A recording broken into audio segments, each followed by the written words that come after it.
closed my eyes and breathed the singing and the perfume of the flowers. Then several monks came into the courtyard. Those in Scotland had worn white, but these men were in coarse brown and had sandals on their feet. They surrounded me and kissed me on both cheeks and embraced me. "Brother Ashler!" They all addressed me more or less in one voice, and their smiles were so warm, so filled with love, that I began to cry. "This is to be your life now.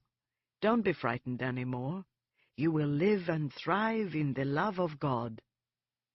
I saw then the unfolded quarto which one held in his hand. "What does it say?" I asked in English. "That you have dedicated your life to Christ, that you would follow in the steps of our founder, St. Francis, that you would be a priest of God." Then came more tender words and embraces from these men, who were utterly unafraid of me, and it came to my mind, they don't know anything about me. They don't know how I was born. And inspecting myself, my hands, my legs, my hair, I thought, except for my height and my long locks, I might as well be one of them. This puzzled me. Throughout the evening meal, and they fed me much better than they fed themselves, I sat silent, not certain of what I should do or say. It was quite obvious to me that I could leave this place if I wanted. I could go over the wall. But why should I do it? I thought. I went into the chapel with them. I joined in their song.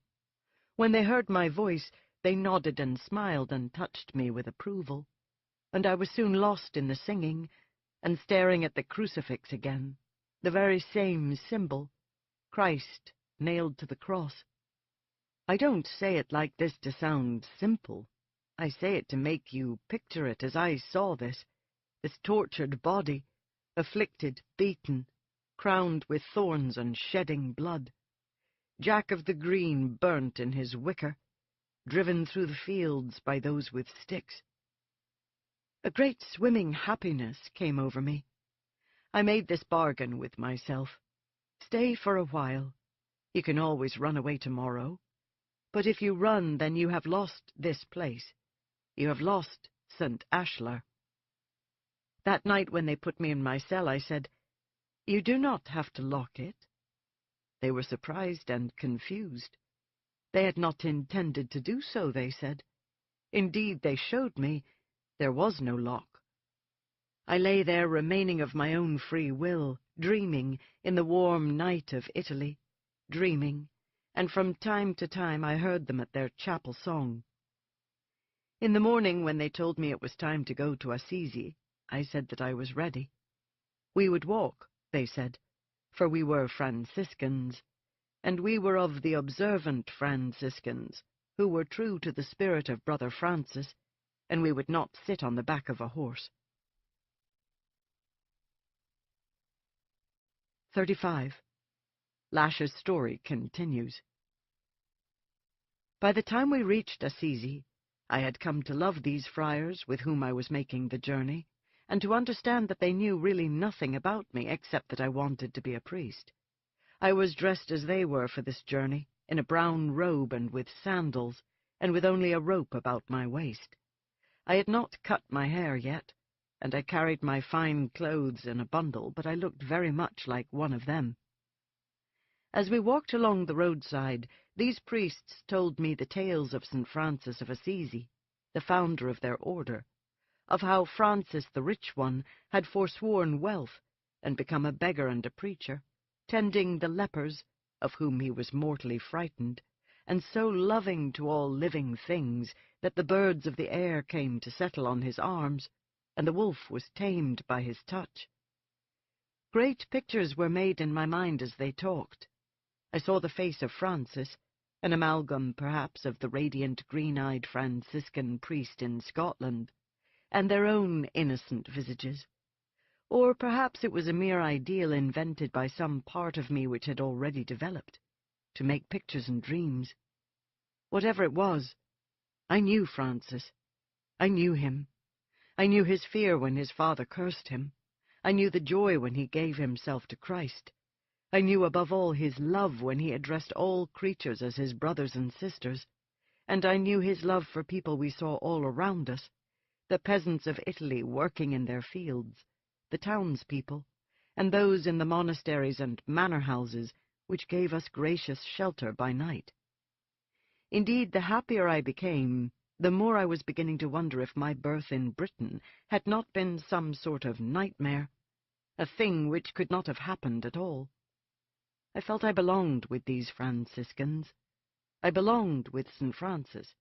I had been born out of place, and if to be a saint meant to be like Francis, why, I was overjoyed. All this seemed natural to me, and it brought peace to me, as if I were remembering a time when all beings had been gentle, before something terrible had come. Everywhere that we went, we saw children, working in the fields with their parents, playing in the village streets. When we entered the high city of Assisi, it was filled with children of all ages, as is any city, and I understood without being told that these were small human beings, infants on their way to adulthood. They were not the dreaded little people, my enemies who would kill me from envy, that bitter gleam of knowledge which had only served to terrify me with no further understanding of what it meant. Ah, how beautiful were these merely unfolding humans, who grew slowly, taking year after year to attain the height and abilities which I had acquired during and right after my birth. When I saw the mothers nursing, I wanted the milk, but I knew it was not a witch's milk. It wasn't that strong. It wouldn't help me. But I was grown, was I not? I had become taller even on my journey, and I seemed to all the world a strong and healthy human of some 20 years. Whatever my thoughts on all this, I resolved to reveal nothing. Rather, I stepped out of myself amongst those around me. I was charmed by the countryside, the vineyards, the greenery, and above, the soft light of the Italian sun. Assisi itself was at a great elevation, so that from many promontories one could see the surrounding country in all its soft splendor, so much more inviting than the threatening snow-covered peaks and cliffs which had surrounded Dunleith. Indeed, my memory of events in Dunleith was becoming confused to me. If I had not learnt to write within the next few weeks, and not recorded everything in a secret code, I might have actually erased from my mind my origins. They certainly came to seem vague as time passed. But let me return to the moment. We entered the gates of Assisi at midday. At once I was taken into the Basilica of St. Francis at the opposite end of the town, a grand edifice, though nothing as cold as the cathedral in Dunleith. Indeed, the place had not pointed arches, but rounded ones, and its walls were alive with wondrous paintings of the saint, beneath which was the shrine of the saint, to which the faithful came in droves as they had done for St. Ashlar in my home. Hundreds proceeded to walk round the tomb of the saint, which bore no effigy of him, and was massive, and to lay hands on it, and give their kisses, and to pray loudly to St. Francis, to beg him for cures, for solace, for his special intercession with the good God. I too laid hands on the sarcophagus and made my prayer to Francis, who had for me now a personality, a figure wrapped in color and romance. "Francis," I whispered to the stone, "I am here. I am here to become a friar, but you know that I have been sent to be a saint." There was a surge of pride in me.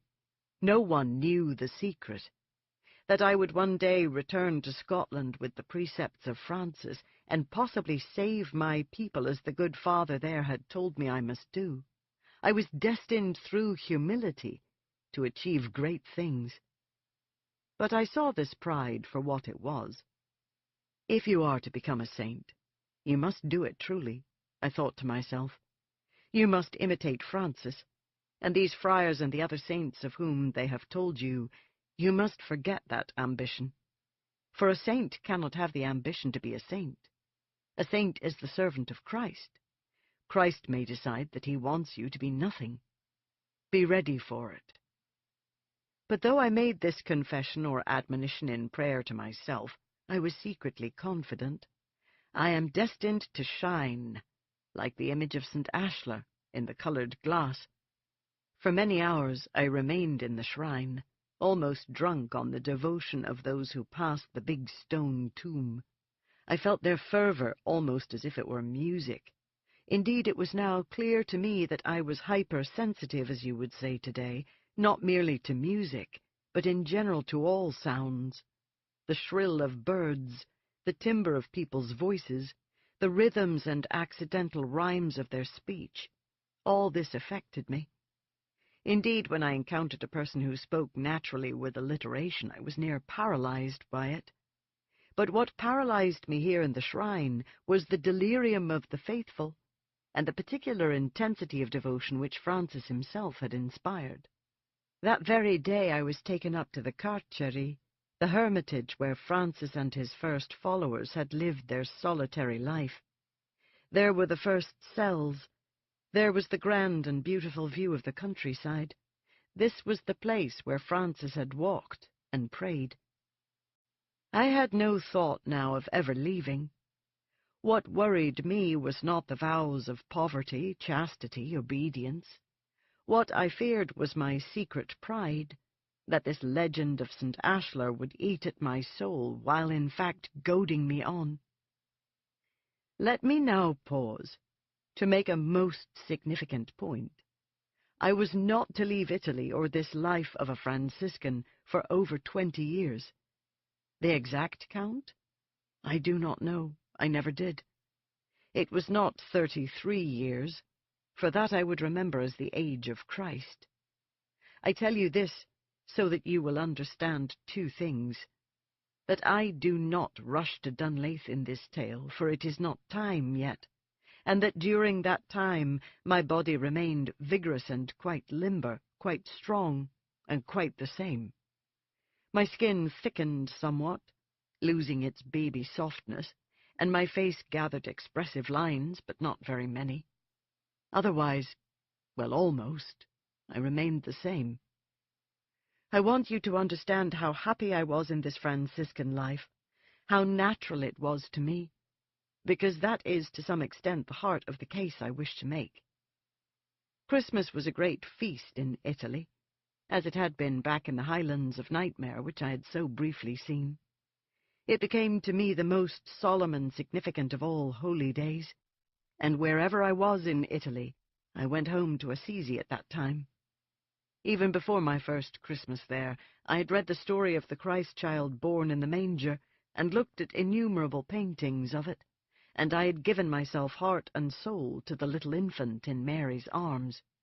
I closed my eyes and imagined that I was a tiny baby, which I had never been, that I was helpless and yearning and innocent, and the feeling which came over me was one of rapture. I resolved to see Christ, a pure child, in every man or woman to whom I spoke. If I suffered a moment of anger or annoyance, which was unusual, I thought of the Christ child. I imagined I was holding him in my arms. I believed in him utterly, and that some day when my destiny was fulfilled, whatever and whenever, I would be with Christ. I would kneel in the manger, and I would touch the Christ child's tiny hand. God, after all, was eternal. Child, man, crucified Savior, God the Father, God the Holy Spirit, it was all one. I saw this with perfect clarity almost immediately. I saw it so completely that theological questions made me laugh. By the time I left Italy, I was a priest of God, a renowned preacher, a singer of canticles, a sometime healer, and a man who brought consolation or happiness to all he knew. But let me now explain with greater care. From the beginning, my innocent manner and my directness astonished everyone. They never guessed the real reason for it, that I was a child. That I feasted on milk and cheese seemed humorous to people. My speed at learning also drew love from everyone around me. I could write Italian, English, and Latin within a short time. Uncompromising saintliness took me body and soul. There was no task too low for me to perform. I went with those who tended the lepers outside the gates of the town.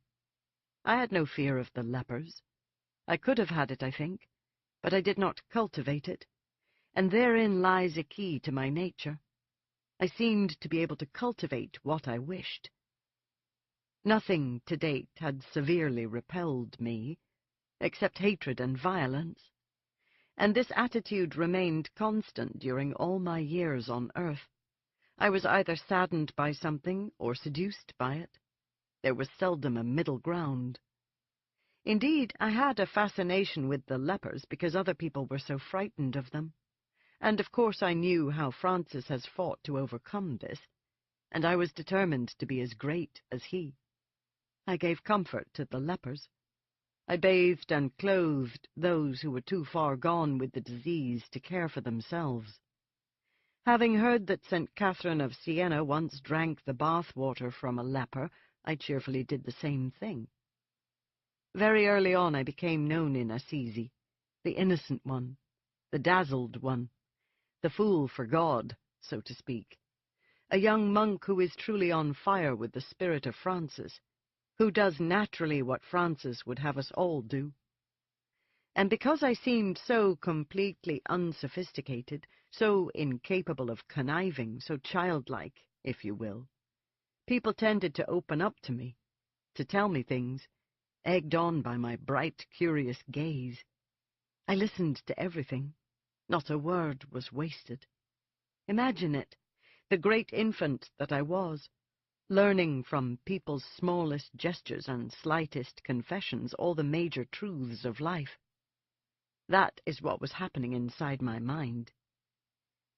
By night, I learned to read and finally to write, and I wrote constantly, taking as little sleep as I could. I memorized songs and poems.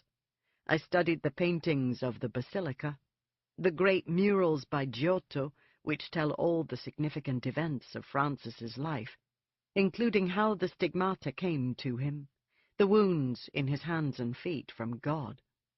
And I went out among the pilgrims to talk to them, to hear what they had to say of the world. The first year of which I knew the date was 1536.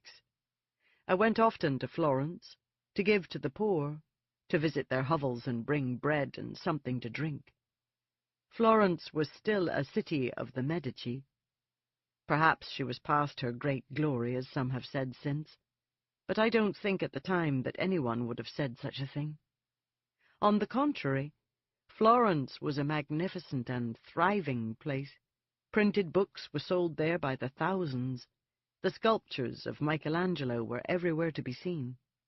The guilds were powerful still, though much trade had moved to the New World, and the city was an endless spectacle of processions, such as the great procession of Corpus Christi, and performances of beautiful tableaux and plays. The Bank of the Medici was then the greatest bank in the world. Everywhere in Florence, men and women were literate and thoughtful and talkative. This was the city which had produced the poet Dante and the political genius Machiavelli, the city which produced Fra Angelico and Giotto, Leonardo da Vinci and Botticelli, a city of great writers, great painters, great princes, and great saints. The city itself was made of solid stone and filled with palaces, churches, wondrous piazzas, gardens, and bridges. Perhaps it was a city unique in all the world. It certainly thought that it was, and I did too. As my duties expanded, I soon knew every inch of Florence, and heard one way or another all the news of the world. The world, of course, was on the brink of disaster. People spoke continuously of the final days. The English King Henry VIII had abandoned the true faith. The great city of Rome was only just recovering from its rape by Protestant troops and Catholic Spaniards alike. Indeed, the Pope and the cardinals had had to take shelter in the castle of Sant'Angelo, and this had left with people a deep disillusionment and distrust. The Black Plague was still with us, rising every 10 years or so to claim victims. There were wars on the continent. The worst tales, however, were of the Protestants abroad, of mad Martin Luther, who had turned the entire German people against the Church, and other rabid heresies, the Anabaptists and the Calvinists, who made great gains every day in the realm of Christian souls. The Pope was rumored to be powerless against these heresies. Councils were called and called, but nothing really was done. The Church was in the midst of reforming itself to answer to the great heretics, John Calvin and Martin Luther. But the world had been rent in half, it seemed, by the Protestants, who swept an entire culture before them when they broke with the authority of the Pope. Yet our world of Assisi, and Florence and the other cities and towns of Italy, seemed splendid and rich, and dedicated to the true Christ. It seemed, when reading scriptures, impossible to believe that our Lord had not walked on the Appian Way. Italy filled my soul, with its music, its gardens, its green countryside. It seemed to me the only place that I should ever want to be. Rome was the only city I loved more than Florence, and only perhaps because of its size, because of the splendor of St. Peter's. But then Venice, too, was a great marvel. For me, the poor of one city were pretty much as the poor of another. The hungry were the hungry. They were always waiting for me with open arms. I found it easy and natural to be a true poverello, to own nothing, to seek shelter wherever I was at nightfall, to let the Holy Spirit come into me when I was asked a complex question, or asked to declare a truth. I knew joy when I preached my first sermon in a piazza in Florence, with arms outstretched, eschewing, as was our custom, all squabbling about theology, and talking only of personal dedication to God. We must be as the Christ child, that innocent, that trusting, that good. Of course, this had been the very wish of Francis, that we be true beggars and vagabonds speaking from the heart. But our order was much torn by matters of interpretation. What had Francis truly meant? What kind of organization should we have? Who was truly poor? Who was truly pure? I avoided all decisions and conclusions.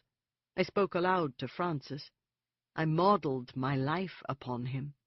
I lost myself utterly in good works, and I cared for the sick with good results. It was no miracle. A man would not drop his crutches and cry, "I can walk." It manifested itself first in a talent for nursing, for bringing the dangerously ill through the fever, back from the brink. It may have been what men call natural, but I began to feel its power in a way, to learn from little things how to enhance it, that if I held the cup myself for the sick one, he would fare better from the drink of water than if I let this be done by someone else. During these early years another form of knowledge came to me, that many of my brothers in the order did not keep the vow of chastity. Indeed, they had mistresses, or went into the legal brothels in Florence, or bedded down with each other under cover of the dark. In fact, I myself was noticing beautiful boys and girls all the time and feeling desire for them, and waking sometimes in the night with sensuous dreams. I had been fully grown by the time I reached Italy, with dark hair around the genitals and under my arms. I had always been as other men in these respects. I remembered the words of the Franciscan in Dunleith. You must never touch the flesh of a woman. I thought about this a great deal. Of course, I'd come to realize that coupling led men and women to create children, and I concluded that I had been given this severe warning for one reason, so that I would not father another monster like myself. But what sort of monster was I? I wasn't sure any more. My birth and origins became a torture to me in memory, a disgrace that I could not confide to a soul. At this time, too, During those first few years, as my personality formed, I began to think that certain persons were watching me, persons who knew about my imposture and would someday reveal me for what I was. Often in the streets of Florence I saw Dutchmen, recognizable by their distinctive clothing and hats, and these men seemed always to have their eyes fixed on me. And then once an Englishman came to Assisi and stayed there a long time and came back day after day simply to hear me preach. This was the beautiful springtime. I was telling the stories or exempla of St. Francis, and I remember the cold eyes of this man gazing upon me as I spoke. Always I confronted these spies. I would stare at them. Sometimes I would even turn and start to walk towards them. Always they fled. Always they returned. Meantime, the question of chastity was torturing me. The question of whether or not I could do it with a woman, and whether or not a monster would be born. There was no doubt in my mind that I wanted to do what was right in the eyes of God. It seemed a very simple matter to take a mistress, to take a lover. It seemed an immense challenge to enjoy no pleasure of the flesh at all, to live without knowing the answer to the mystery. I chose the path of the saint. I allowed no fire to kindle in me, and consequently there was never a blaze. I became well known for my purity, that I had no eye for women whatsoever, and my healing became more and more accomplished, though still I did not know if it was miraculous, and thought it was perhaps a matter of skill. Another passion meantime swept me up. It was the simple idea current at the time that singing could bring the faithful to Christ, as easily perhaps as evangelical preaching. I began to write my own canticles, simple poetry which I made up, using much rhythm, and to sing these songs at informal gatherings. I much preferred singing to preaching. I was tired of hearing myself promulgate simple truths, but I never got tired of singing. Soon people knew that when I appeared, there would be music from me, a brief song, sometimes little more than a poem recited to the strumming of a small lute. And I played a little game of which no one else was aware. I tried to see how many days I could go with no speaking, only singing, without irritating anyone or attracting notice to my little sport. 10 years after my arrival in Italy, I was ordained. It would have come sooner if I had wanted it, but my study for holy orders was deliberately meticulous and slow. I was all the time traveling, walking the roads, and meeting with people and greeting them with the word of God. Time did not seem important. In fact, I had no sense of hurrying towards any destiny at all. I had become, by my ordination, utterly fearless of disease. I sang to those who were past all need of physical comfort. I sat in many a room where others feared to step. But things were not perfect. They were not right. From time to time I remembered my birth with startling effect.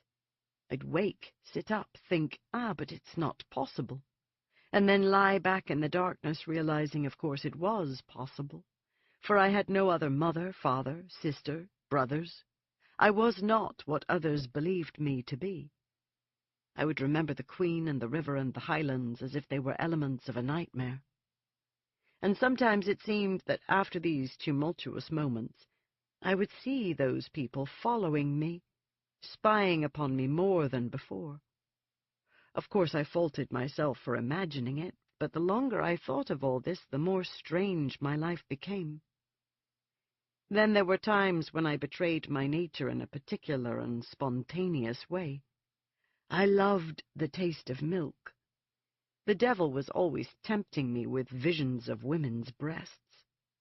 Even during Lent I had to have milk, and I could not endure the fast, and the breaking of the fast for milk was my worst sin. I sometimes grasped handfuls of cheese and ate it. Any soft food was delicious to me, but the craving for cheese and milk was especially bad. Once I wandered into a field filled with cattle. It was sunrise, and no one was about.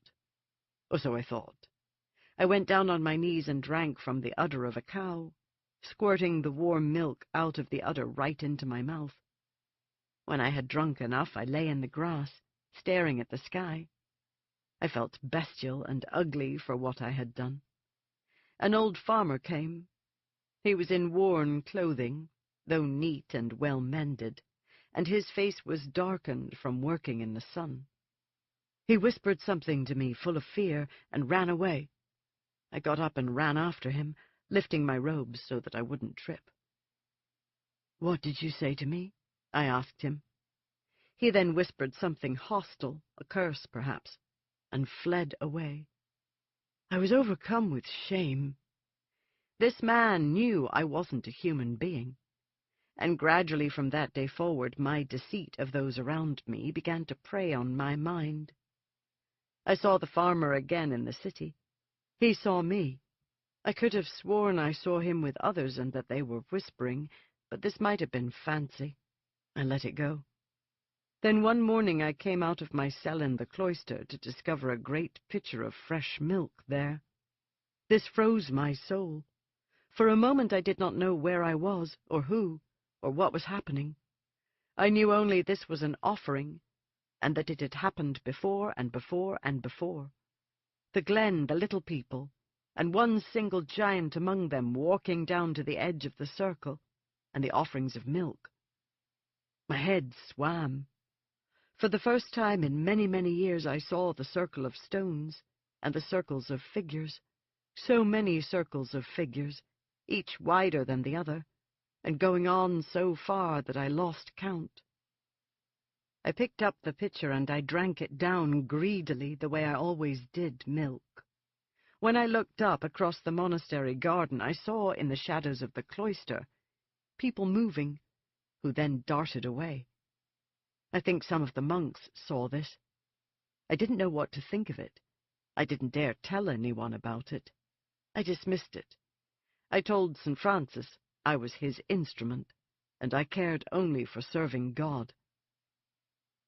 That night for sure a Dutchman was following me, and in the morning I went back to Assisi to talk to Francis, to renew my vows, to cleanse my soul. In the days that followed, many people came to me asking to be healed. I laid my hands on them, and sometimes with startling results. There was no doubt that the peasants were whispering about me, and offerings of milk began to appear for me in strange places. I might come up a street alone, and at the top of it find a pitcher of milk sitting there on the stones. A certain fact also began to cause me pain. Perhaps I had never been baptized, unless we can assume the terrified midwife and the ladies-in-waiting had done this. I don't think so.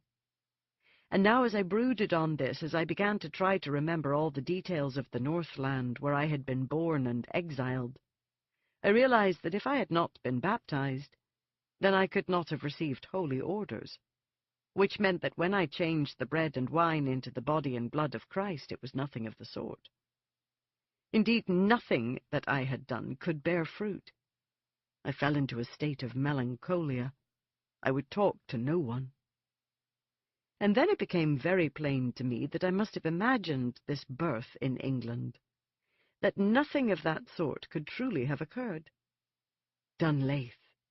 I had never heard mention of a cathedral there, of monks of our order, but of course for years Henry VIII had persecuted the Catholics. Only recently had good Queen Mary restored the true church. If my fancies were true, I had been by my own reckoning alive just over 20 years, unless my lost childhood was just that, a history lost to the memory, buried experiences, something which I could not call back. But it didn't seem so, and the more I brooded, the more everything about me began to look suspect to me, and the more tormented I became. Finally, I decided I must know a woman. I must know if I was to that extent a man. I was burning to do it, of course. I always had been. And now I knew this was my excuse. Find out. It was as if in a woman's arms I would know if I was animal enough to have an immortal soul. I laughed at the contradiction, but it was there, and it was true. I wanted to be human, and had to commit a mortal sin to find out if I was. I went into Florence to one of the many brothels I knew, where I had in fact brought the sacraments to women when they were dying, and once gave extreme unction to a poor merchant who had the misfortune to die in a woman's embrace. I had often visited this brothel in my priestly robes. It was not a shocking thing to do. So I entered it now on a silent rampage, and the women came to greet me. "Gentle Father Ashler," for they talked to me always as if I were an idiot or a child. It disgusted me for the first time. I walked out and into the piazza and down to the Arno and across the nearest bridge. It was crowded with shops, very busy, people were coming and going, and when I happened to look, I saw a man watching me, and knew again that it was a Dutchman just by the look of his clothes. I went towards him, but he fled into the crowd, and I couldn't find him. He was gone in the snap of my fingers, just gone. I was then very weary, and finally I threw out my arms and I began to sing. I was on the middle of the bridge, and mad with fear and grief, trying to reconcile my memories with my devotion to Christ, and I began to sing. It wasn't so unusual, really. The streets were crowded with all kinds of distractions at such an hour in Florence. One crazed Franciscan swaying and singing was not peculiar at all. Gradually some people took notice, as they are wont to do. They stopped their tasks, and a little crowd gathered. I was rocking back and forth, holding myself with my arms and singing, and when I looked up, very lost in my song, I saw a beautiful woman staring at me, a woman with green eyes like those of the Franciscan priest in Dunleith, and long, fancy blonde hair. Then the most astonishing thing happened. This woman lowered her veil and walked away, and I realized that the face which had been peering at me was turned to the back of her body, as if her head was put backwards upon her neck. I was fascinated. My passion was unbearable, but another even more evil excitement leapt in my heart. This is a monster like me. I let the song die away and spurned those who would have given me alms. "Take them to the church," I said, "to those who deserve them." And then I went after the woman, who had waited for me in a side street. Once again she revealed the face, then walked off. Soon we were in a small alleyway. I was clearly staring at her back when she lifted her veil and revealed her face again. Finally she spun round in a blur of black garments, silks, satins, velvet, and jewels, and rapped hard upon the door. It was opened in the wall, and as I rushed up to catch a glimpse of her before she disappeared through it, she grabbed my wrist and pulled me inside. It was a narrow, crowded garden, like many a courtyard in Florence, with old peeling ochre walls, and bright flowers flourishing in the sheltered sun. 3 other women sat there, together on a bench beneath a tree. All wore wide and beautiful skirts, rich sleeves, and had high bosoms which began to drive me mad. And the one who had brought me in, I saw now she was an ordinary woman. Her face was on the front of her body, like that of anyone else. It had all been some kind of illusion with the veils she pulled from her hair, some little trick. She confessed this to me, and this set them all to laughing so much I thought they would never stop. I was dizzy. Suddenly these women were crowding about me and saying, "Father, take off your clothes. Come, stay with us in this garden." And the blonde one, who bore the famous name of Lucrezia, said that she had bound me with spells to make me come, but not to fear. They weren't witches. Rather, their men were gone off to hunt in the country, and they would do as they pleased. Their men gone off to hunt? This sounded bizarre, but I perceived the truth beneath it. These were whores, but whores free for the day, and I was the object of their desire. "We are proud to initiate you, virgin child," said the eldest of the women, who was as beautiful as all the rest. They drew me across the tiles and into the bedchamber. They took off my sandals and removed my robes. Then they flung their dresses this way and that, crying out in jubilation, and they danced about me, naked as nymphs, singing some little song. It was all a joke to them. It was all a game. They were shocking the young Franciscan, who, though he had a full beard, still had the expression of a child. But I was not shocked. Once more a strange knowing came to me of a time when all the world had done these things. The garden of delights it had been, with all romping naked, and playing and singing and dancing, and flowers all about us, and plenty of fruit to eat. Then fear took hold of me. Gone, all that. Blackness. I was meantime making like a satyr for these women, which they found very amusing, and which I could not help. At last they tumbled into the bed next to me, covering me with kisses, and I grasped the breasts of the closest woman, and began to suck tenaciously so that I made her cry in pain. The others planted kisses on my naked shoulders, my back, my organ, my chest. In a twinkling I was back in the birth-chamber in England, in the arms of my mother, knowing the fierce pleasure of drawing the milk savagely from her breast. I was drunk with the pleasure, and now it found its worst culmination in the organ, and I soon rode all the women, one after another, crying out in ecstasy, and then beginning with the first, to take them all again. It was now evening. The stars were visible above the courtyard. The roar of the city was dying away. I slept. I was with my mother, only she was not hating me and crying in terror, but a long, slender creature such as me, much too long to be a real woman, and stroking me with fingers which, like mine, were too long. Didn't everyone see I was a monster like this woman? How could people be so easily fooled? I drifted into dreams. I was in a mist, and people were crying and sobbing, and men were rushing to and fro. It was a massacre. "Taltos!" Someone shouted it.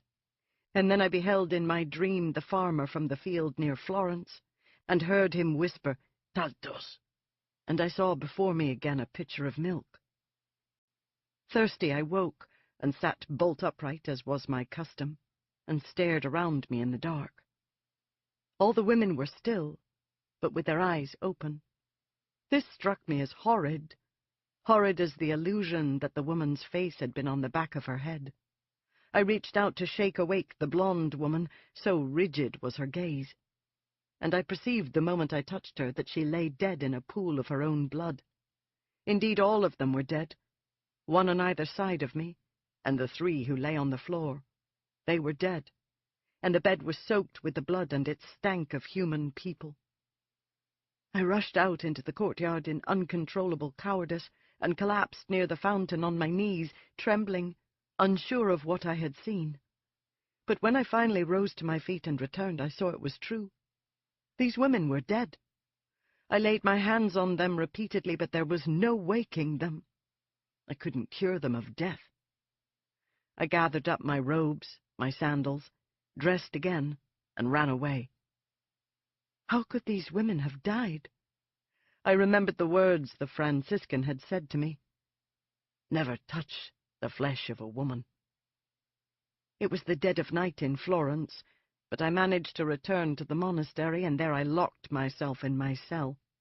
When morning came, news of the deaths was all over Florence. A new form of plague had struck. I did what I have always done at such trouble. I went home to Assisi, walking the whole way. The mild winter was coming, which is nevertheless a winter, and the journey was not easy, but I did not care. I knew someone was following me, a man on horseback, but I only caught glimpses of him from time to time. I was in despair. As soon as I reached the monastery, I prayed. I prayed to Francis to guide me and to help me. I prayed to the Blessed Virgin to forgive me for my sins with these women. I lay on the floor of the church, arms outstretched as priests do when they are ordained. I prayed for forgiveness and understanding, and I wept. I didn't want to think my sin had killed these women. I envisioned the Christ child, and I became the small, helpless baby, and I said, "Christ, succor me. Holy Mother, the Church, succor me. What can I do on my own?" I went to confession, to one of the oldest priests there. He was Italian, but had only just come home from England, where many Protestants were now being put to death. We were rebuilding our monasteries in that land, sending priests back to serve the Catholics who had kept the faith during times of persecution. I chose this priest because I wanted to confess all, my birth, my memories, the strange things said to me.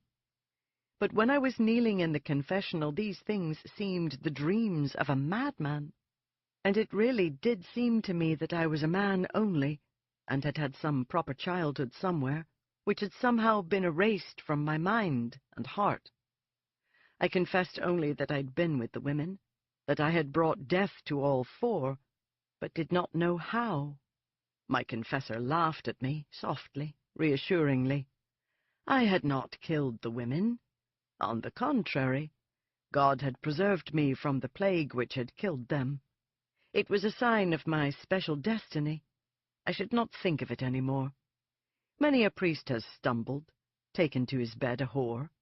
The important thing was to be larger than that sin and that guilt, to carry on in the service of God. Don't be full of pride, Ashlar. So you finally succumbed like everyone else. Put it behind you. You know now that it is nothing, this pleasure, and God has spared you from the plague for himself. He told me that the time would come, perhaps, when I was to go to England, that England would need us as never before. Queen Mary is dying, he said. If the crown goes to Elizabeth, the daughter of the witch, he said, there shall be terrible persecutions of the Catholics again. I left the confessional, said my penance, and went out into the wintry, wind-swept fields. I was unhappy. I did not feel absolved. My eyes were wide, and I was walking in a staggering way. I had killed those women, I knew it. I had thought them witches, but they were not. The face on the back of the head, all that had been trickery and illusion, and they had died as the result. Oh, but what was the larger truth? What was the real story? There was but one way to know. Go to England. Go as a missionary to England, to fight the Protestant heresies there, and seek the glen of Dunlaith. If I found the castle, if I found the cathedral, if I found the window of St. Ashlar, then I would know I had not imagined these things. And I must find the clansmen. I must find the meaning of the words once spoken to me, that I was Ashlar, that I was he who comes again. I walked alone in the fields, shivering and thinking that even my beautiful Italy could be cold at this time. But was this cold a reminder to me of where I had been born? This was for me a solemn and terrible moment. I had never wanted to leave Italy, and I thought again of the priest's words spoken in Dunlaith. You can choose. Could I not choose to stay here in the service of God and St. Francis? Could I not forget the past? As for the women, I would never touch them again. Never. There would be no more such deaths. And as for St. Ashlar, who was this saint who had no feast in the church calendar? Yes, stay here. Stay in sunny Italy. Stay in this place which has become your home. A man was following me. I'd seen him almost as soon as I left the town, and now he came riding closer and closer, a man dressed all in black wool, and on a black horse. "Can I offer you my horse, father?" he asked. It was the accent of the Dutch merchants. I knew it. I had heard it often enough in Florence and in Rome, and everywhere that I had been. I looked up and I saw his reddish-golden hair and blue eyes. Germanic, Dutch. It was all the same to me. A man from the world where heretics thrived. "You know you cannot," I said. "I'm a Franciscan. I won't ride on it." Why have you been following me? I saw you in Florence. I've seen you many times before that." "You must talk to me," he said. "You must come with me. The others haven't an inkling of your secret nature, but I know what it is." I was horrified at these words. It was the dropping of a sword which had been dangling over me forever. My breath went out of me. I bent double as if I'd been struck, and I went further out that way, staggering into the field. The grass was soft, and I lay down, covering my eyes from the glaring sun. He dismounted and came after, leading his horse. He deliberately stood between me and the sun so that I could take my hand away from my eyes. He was powerfully built, like many from northern Europe, and he had the thick eyebrows those people have, and the pale cheeks. "I know who you are, Ashler," he said to me in Italian with a Dutch accent, and then he began to speak Latin. "I know you were born in the Highlands. I know that you come from the clan of Dunlaith. I heard tell of your birth shortly after it happened. There were those who caught the scent of it and spread the story, even to other lands. It took me years to find you here, and I have been watching you. I know you by your height, by your long fingers, by your power to sing and to rhyme, and by your craving for milk. I have seen you take the offerings from the peasants. But do you know what they would do to you if they could?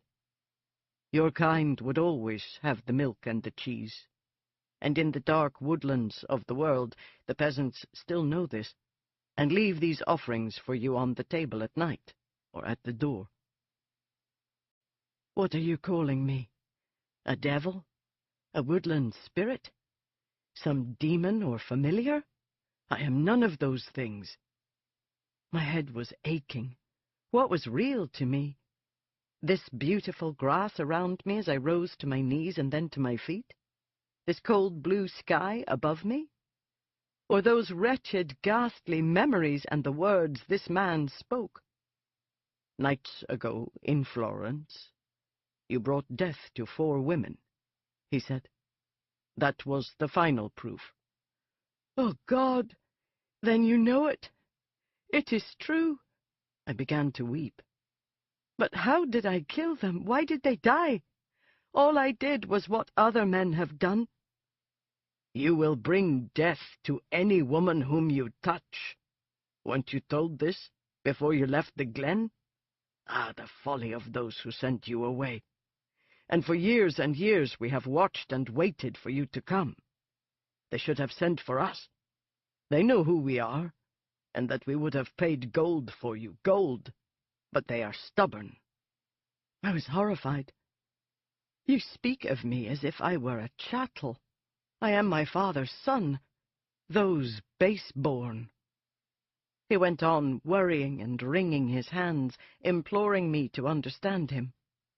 "They were told again and again by our emissaries, but they were superstitious and blind." "Emissaries? From where? The devil?" Again I stared at him, this man in black with the black horse. "Who is blind? Dear God in heaven, give me the grace to understand this, to combat the artful lies of the great deceiver. You either stop talking in riddles, or I will kill you. Tell me why I killed those women, or so help me God, I may break your bones with my bare hands." I rose up in a tempest of anger, and it was all I could do to keep from laying my hands on his throat. The anger was as everything else with me, instantaneous and complete. I frightened him as I came towards him. I was so much taller than he was, and when I put my hands out, he fell back. "Ashler, listen, for this is not the lies of the great deceiver. This is the perfect truth. No ordinary woman can bear your child. Only a witch can do it, or a dwarfed monster, the half-breed spawn of your kind and the witches, or a pure female of your own ilk." The words dazzled me. A pure one of my own ilk? What did this conjure to my imagination? a tall beauty, pale of skin and fleet of foot, with graceful fingers like my own? Had I not envisioned such a being when I lay with the whores? Or had I dreamed? I was overcome suddenly, as if by incense or singing. But I remembered my mother. She was no pure one. She had held her hand out and revealed the witch's mark. "You do not know the danger," he said. "If the ignorant peasants of this or any land were to find out, why do you think the Scots sent you away in such haste?" "You frighten me, and I want you to stop it. I live a life of love and peace and service to others.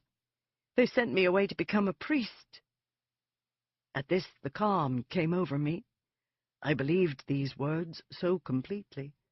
I looked up at the sky, and its beauty seemed to me the perfect proof of God's grace. "They sent you away so the peasants would not destroy you as they have always done with the remnants of your breed. The sight of you, the scent of you, the promise of your seed could pitch them back into their cruel and pagan ways. Breed? What are you saying?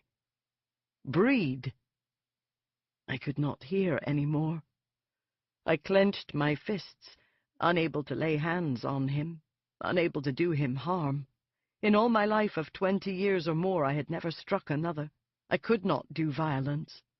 I wept, and I fled. "You come with me now," he cried, trying to catch up with me. "I can make all provisions for the journey. You have no cherished objects, no personal possessions. You carry your breviary with you. You need nothing else.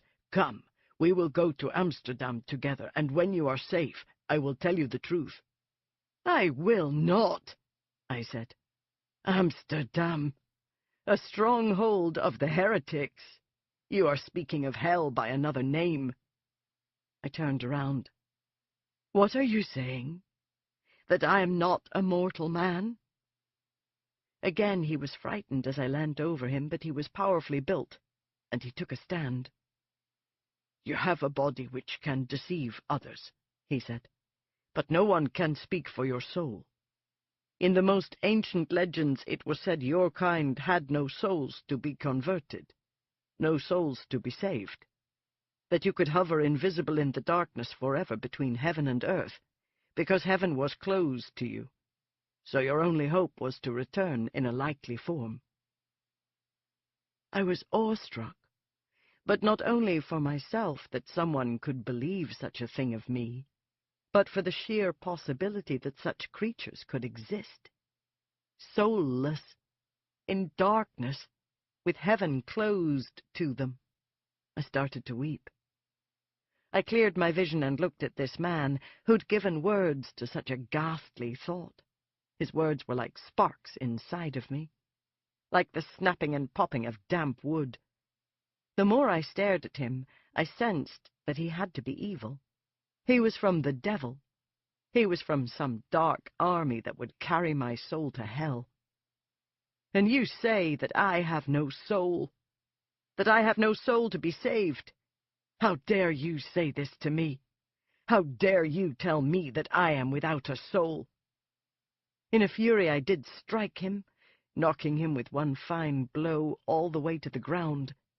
I was stupefied by my own strength, and as alarmed by this sin as I had been by my others. I ran out of the field and home. This man followed me, but he didn't come close. He seemed in a great state of alarm when I entered the monastery, but he hung back, and I wondered if he was afraid of the cross, the church, the sanctified ground. That night I resolved what I must do. I went down beneath the church and slept on the stones before the tomb of Francis. I prayed to him. "Francis, how can I not have a soul? Give me guidance, Father. Help me. Mother of God, this is your child. I am bereft and alone." I fell into a deep sleep, and I saw angels, and I saw the face of the Virgin, and I shrank down into a tiny child in her arms. I lay against her breasts, one with the Christ child. And Francis said to me that that was my way, not to be one with the crucified Christ, leave that to others, but to be one with that innocent babe. I must go back to Scotland, go back to where it had begun. I dreaded to leave Assisi so soon before Christmas, not to be here for the great procession and to help make the creche with the shepherds and the Holy Family, but I knew that as soon as I obtained permission I would go. Travel north and find Dunleith. See for yourself what is there. I went to talk to the guardian, our Father Superior, a wise and kindly man who had served all his life in the place of Francis's birth. He heard me out calmly and then spoke. Ashla, if you go, it will be to a martyr's death. Word has just reached Italy. The daughter of the witch Boleyn has been crowned Queen of England. This is Elizabeth, and the burnings of Catholics have once again begun. The witch, Boleyn. It took me a moment to remember who this was. Ah, the mistress of King Henry, the one who had enchanted him and turned him against the church. Yes, Elizabeth, the daughter, and so good Queen Mary, who had tried to bring the land back to the faith, was now dead. I cannot let this stop me, Father, I said. I cannot. And then in a rush I told him the whole tale. I walked back and forth in the chamber. I talked and talked. I told all the words that had been said to me, trying not to fall into a cadence. I told about the strange man from Holland. I told about the old laird, and my father, and St. Ashlar in his window, and the priest who had said to me, "You are St. Ashlar, come again. You can be a saint." I thought surely he would laugh, as had my confessor at the mere statement that I had brought the women death. He was thunderstruck. He remained quiet for a long time, and then he rang for his assistant. The monk came in. "You can tell the Scotsman that he might come in now," he said. "The Scotsman?" I said. "Who is this man?" "This is the man who has come from Scotland to take you away. We have been keeping him from his mission. We did not believe him. But you have confirmed his claim. He is your brother. He comes from your father. Now we know that what he says is true." His words caught me utterly unprepared. I realized I had wanted to be proven a liar, to be told this was all devilish fantasy and that I must put such thoughts out of my mind.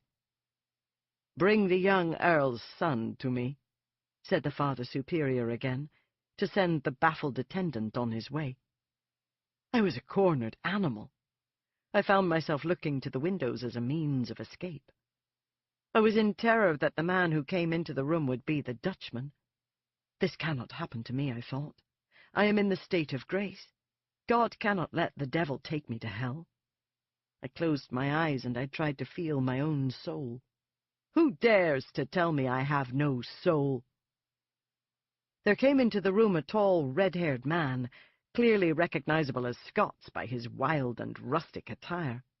He wore the tartan of plaid, and ragged untrimmed fur, and crude leather shoes, and seemed a savage of the wood, compared to the civilized gentlemen of Italy, who went about in hose and fine sleeves.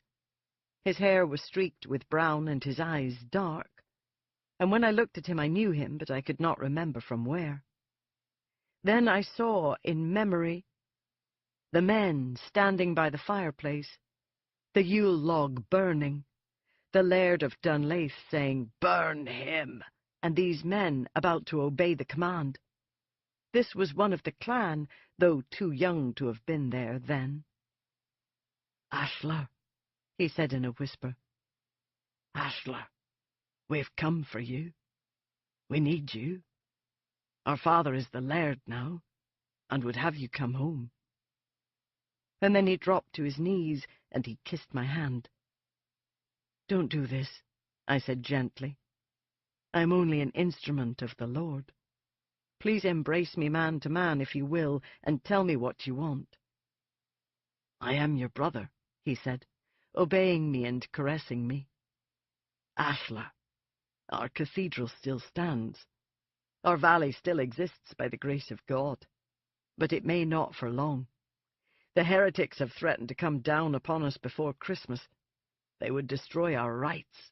They call us pagans and witches and liars, and it is they who lie. You must help us fight for the true faith. England and Scotland are soaked in blood." For a very long moment I looked at him. I looked at the eager, excited expression of the guardian, our Father Superior. I looked at the attendant who seemed himself carried away by all this as if I were a saint. Of course the heretics did these things, denounced us in those terms which more properly applied to them. I thought of the Dutchman outside, waiting, watching.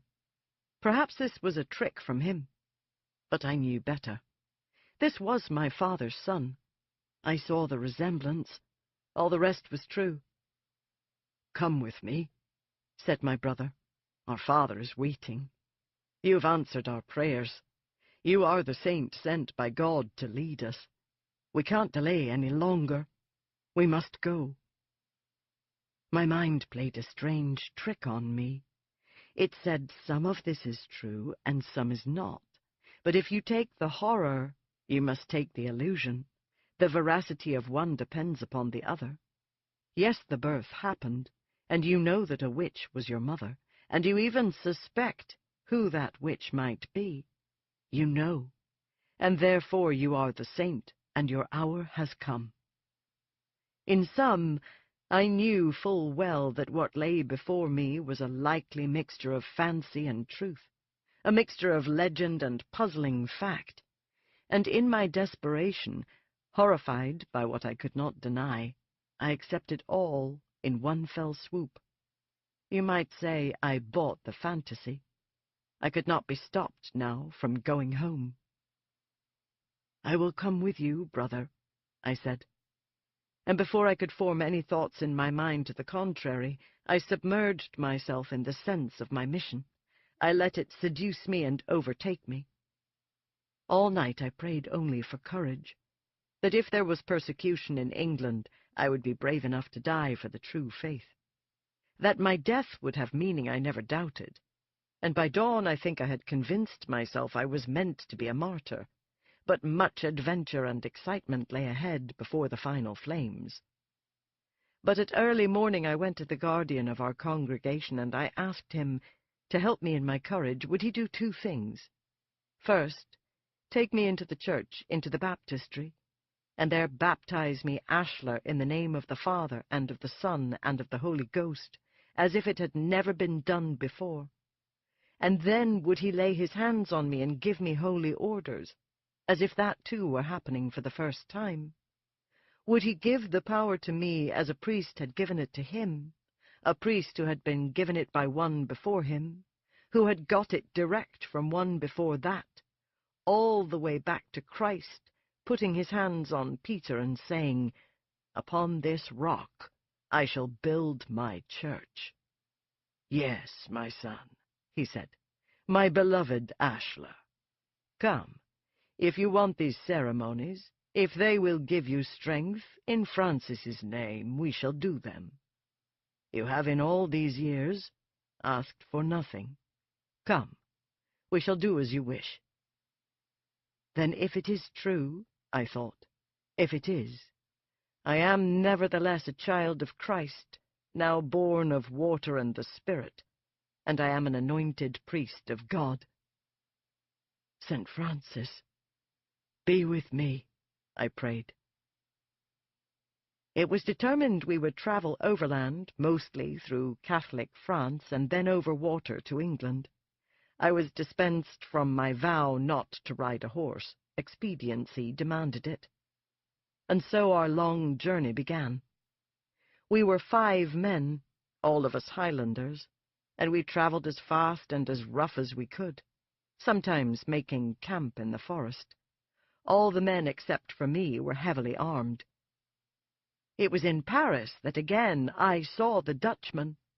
We were in the crowds before Notre Dame on a Sunday morning, going to Mass with thousands of others, in this a Catholic city, and the Dutchman came near to me. "Ashla," he said, "you are a fool if you go back to the glen." "You get away from me," I cried. But something in the man's face held me, a coolness, a resignation, almost a sneer. It was as if I were behaving predictably and wildly, and he was prepared for this, and he walked along with me.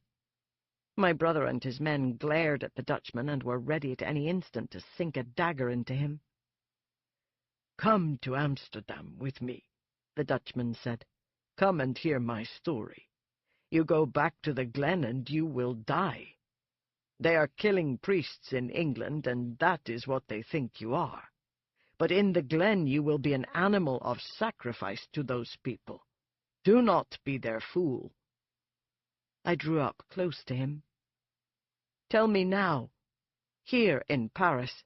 Sit down with me and tell me the story now." But before I could finish, my brother had drawn the Dutchman back and struck him a blow that sent him backwards into the crowd, creating screams and panic as he tumbled over others and fell to the ground.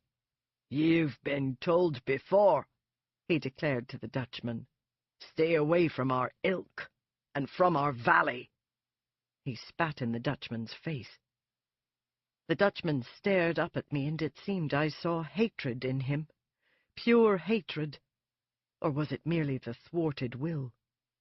My brother and his men pulled me into the church. Animal of sacrifice, death to any ordinary woman. My peace of mind was destroyed. The wonder of the journey was destroyed. I could have sworn that various persons in the cathedral had seen this little drama and understood it, and that they were staring at me in a wary and cunning way, that they were almost amused. I went to receive communion. Dear God, come into me. Find me innocent and pure. The crowds of Paris are filled with bizarre figures.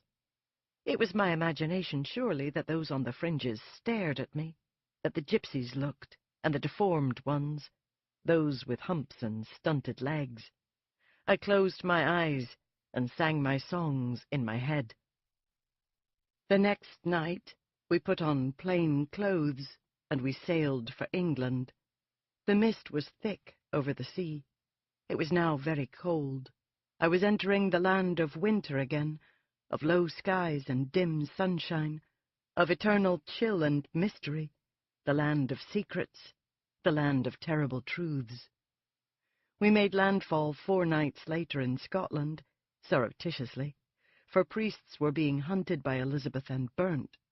We proceeded inland and up into the Highlands, and the winter came down around me like a spider's web which had waited. It was as if the craggy mountains said to me, "Ah, we have you. You had your chance, and now it's gone." I could not stop thinking of the man from Amsterdam, but I had one purpose. I would reach Dunleith and demand the truth from my father, not the legends and the prayers, but the reason for the fear I had seen in my mother and in others, the whole tale. 36. Lasher's story continues. The valley was under siege. The main pass was closed. We came through the secret tunnel, which seemed to have grown smaller and more treacherous in this score of years. There were times when I thought it too steep, too dark, too overgrown, and that we would surely have to go back. But very suddenly we had come to the end, and there was the splendor of Dunleith, under its cover of Christmas snow, beneath a stalwart and dying winter sun. Thousands of the faithful had sought shelter in the valley. They had come in to flee the religious wars in the surrounding towns. It was not a multitude such as one would see in Rome or Paris, but for this lonely and beautiful country it was a great population. Haphazard shelters had been built against the walls of the little town, and against the buttresses of the cathedral, and hovels covered the valley floor. The main path was barricaded. 1,000 fires sent their smoke into the snowy sky. Ornamented tents rose here and there as if for princely war. The sky was darkening, the sun a flaming orange in the mountainous clouds. Lights in the cathedral were already burning.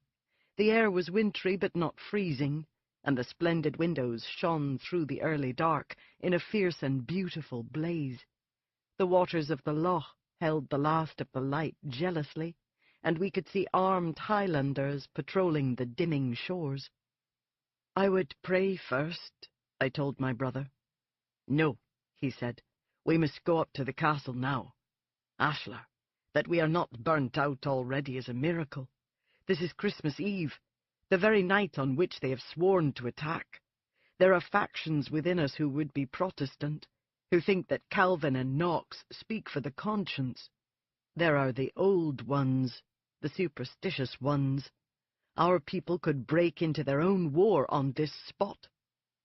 "Very well," I said, but I ached to see the cathedral, ached to remember that first Christmas when I had gone to the crib, when I had seen the babe in the manger with the real ox and the real cow and the real donkey tethered there, amid the delicious smell of the hay and the winter greens.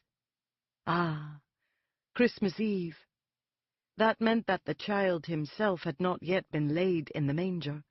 I had come in time to see it, perhaps even to lay the infant Jesus there with my own hands.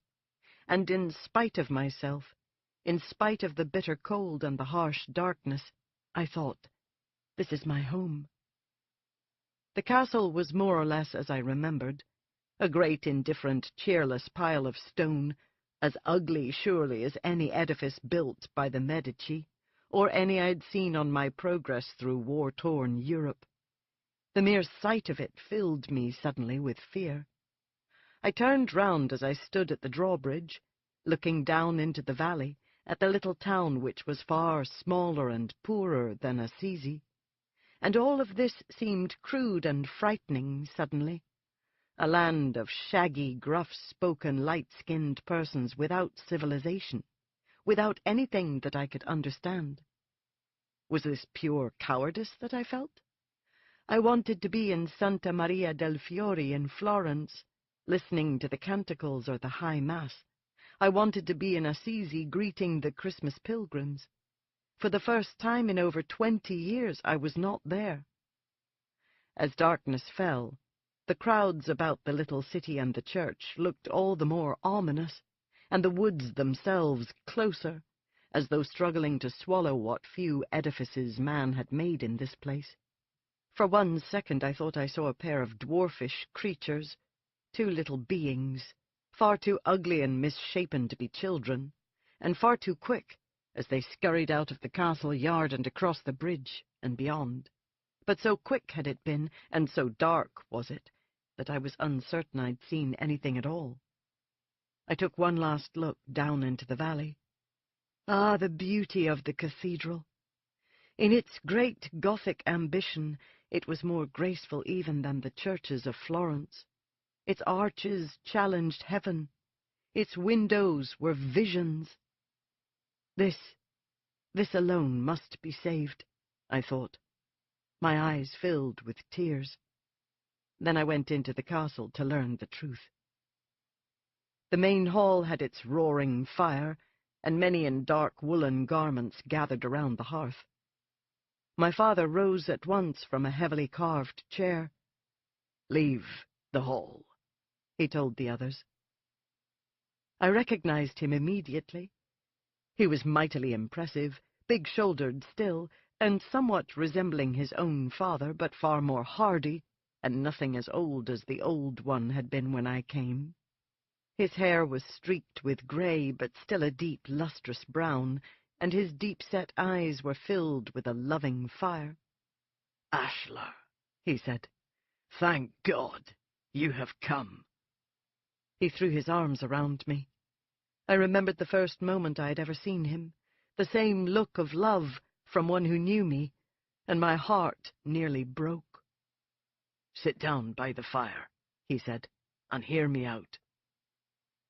Elizabeth, wretched daughter of the Boleyn, was on the throne of England, but she herself was not the worst threat to us. John Knox, the rabid Presbyterian, had come back from exile, and he was leading the people in an iconoclastic rebellion throughout the land. "What is the madness of these people?" demanded my father. "That they would destroy statues of our Blessed Mother, that they would burn our books. We are not idolaters. Thank God we have our own Ashler, come back to save us at this time." I shuddered. "Father, we are not idolaters, and I am no idol," I declared. "I am a priest of God. What can I do in the face of war? All these years in Italy I have heard stories of atrocity. I know only how to do small things." "Small things? You are our destiny. We, the Catholic Highlanders, must have a leader to take a stand for right. At any time the Protestants and the English may build up the courage and the numbers to force the pass. They have told us if we dare to hold midnight mass in the cathedral, they will storm the town. We have sheep, we have grain. If we hold through this night and the 12 days of Christmas, they may see the hand of God in it and be driven away. Tonight, you must lead the procession, Ashler. You must lead the Latin hymns. You must place the infant Jesus in the manger, between the Virgin Mother and good St. Joseph. Lead the animals to the manger. Lead them to bow to the good child Jesus. Be our priest, Ashler, what priests were meant to be. Reach to heaven for us, and call down the mercy of God as only a priest can."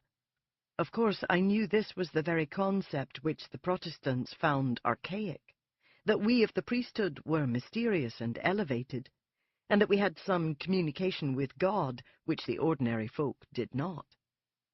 "Father, I can do this as any priest can do it," said I. "But what if we do hold through Christmas? Why will they back away then? Why will they not come down upon us at any moment that our sheep and our grain are gone?" "Christmas is the time of their hate, Ashler. It is the time of the richest Roman ceremony. It is the time of the finest vestments and incense and candles. It is the time of our greatest Latin Mass. And old superstition grips Scotland, Ashler. Christmas in the pagan years was the time of witches, the time that the restless dead walked. Outside this valley they say we harbour witches, that indeed we of Dunlaith have the witches' gifts in our blood. They say our valley is filled with the little people who carry within them the souls of the restless dead. Papists, witchcraft. These denunciations are mixed together by men who fight to the death for the right to say that Christ is not in the bread and wine, that to pray to the Mother of God is a sin." I understand. Inwardly, I shuddered. The little people carry within them the souls of the restless dead? They call our saint an idol. They call us devil-worshippers. Our Christ is the living Christ. "And I must strengthen the people," I murmured. "This does not mean that I myself shall shed blood." "Only raise your voice for the Son of God," said my father. "Rally the people and silence the malcontents. For we have them among us, Puritans who would turn the tide, and even those who claim that there are witches in our very midst who must be burnt if we are to prevail. Put a silence to this squabbling. Call the entire people in the name of St. Ashler. Say the midnight mass." "I see," I said. "And you will tell them that I am the saint come from the window." "You are," he declared. "By the love of God, you are. You know that you are. You are Ashler, who comes again.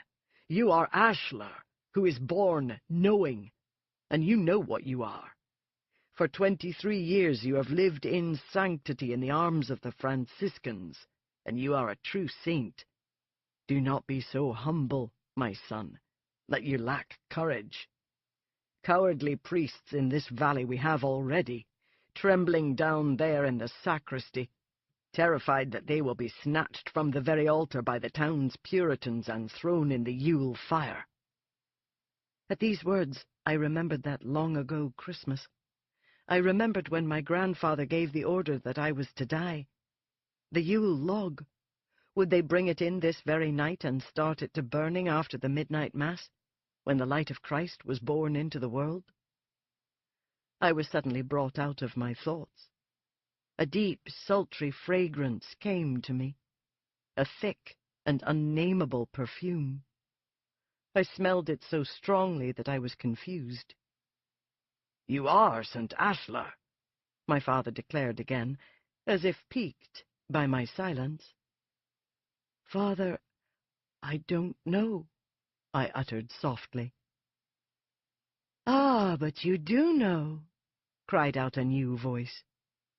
It was the voice of a woman, and as I turned round, I saw a young female, my age, perhaps a little younger, and very fair, with silky long red tresses down her back, and a thick and embroidered gown.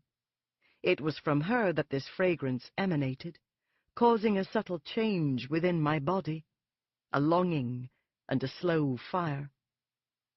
I was struck by her beauty, by her rippling hair and her eyes so like those of our father, deep-set and bright. My eyes were black, my mother's eyes. I remembered the Dutchman's phrase, "A pure female of your own ilk." But she was not this. I knew it. She was a human woman.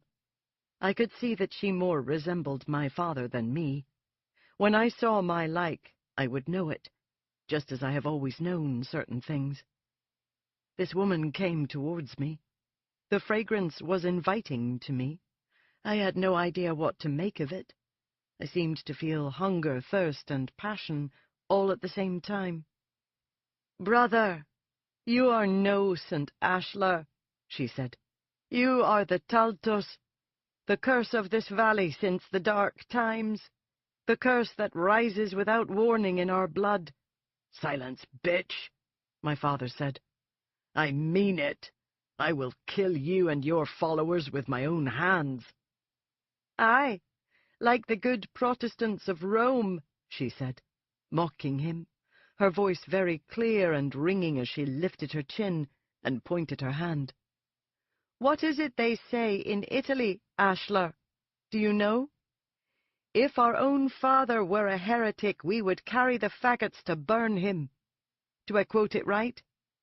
"I think so, sister," I said softly. "But for God's sake, be wise.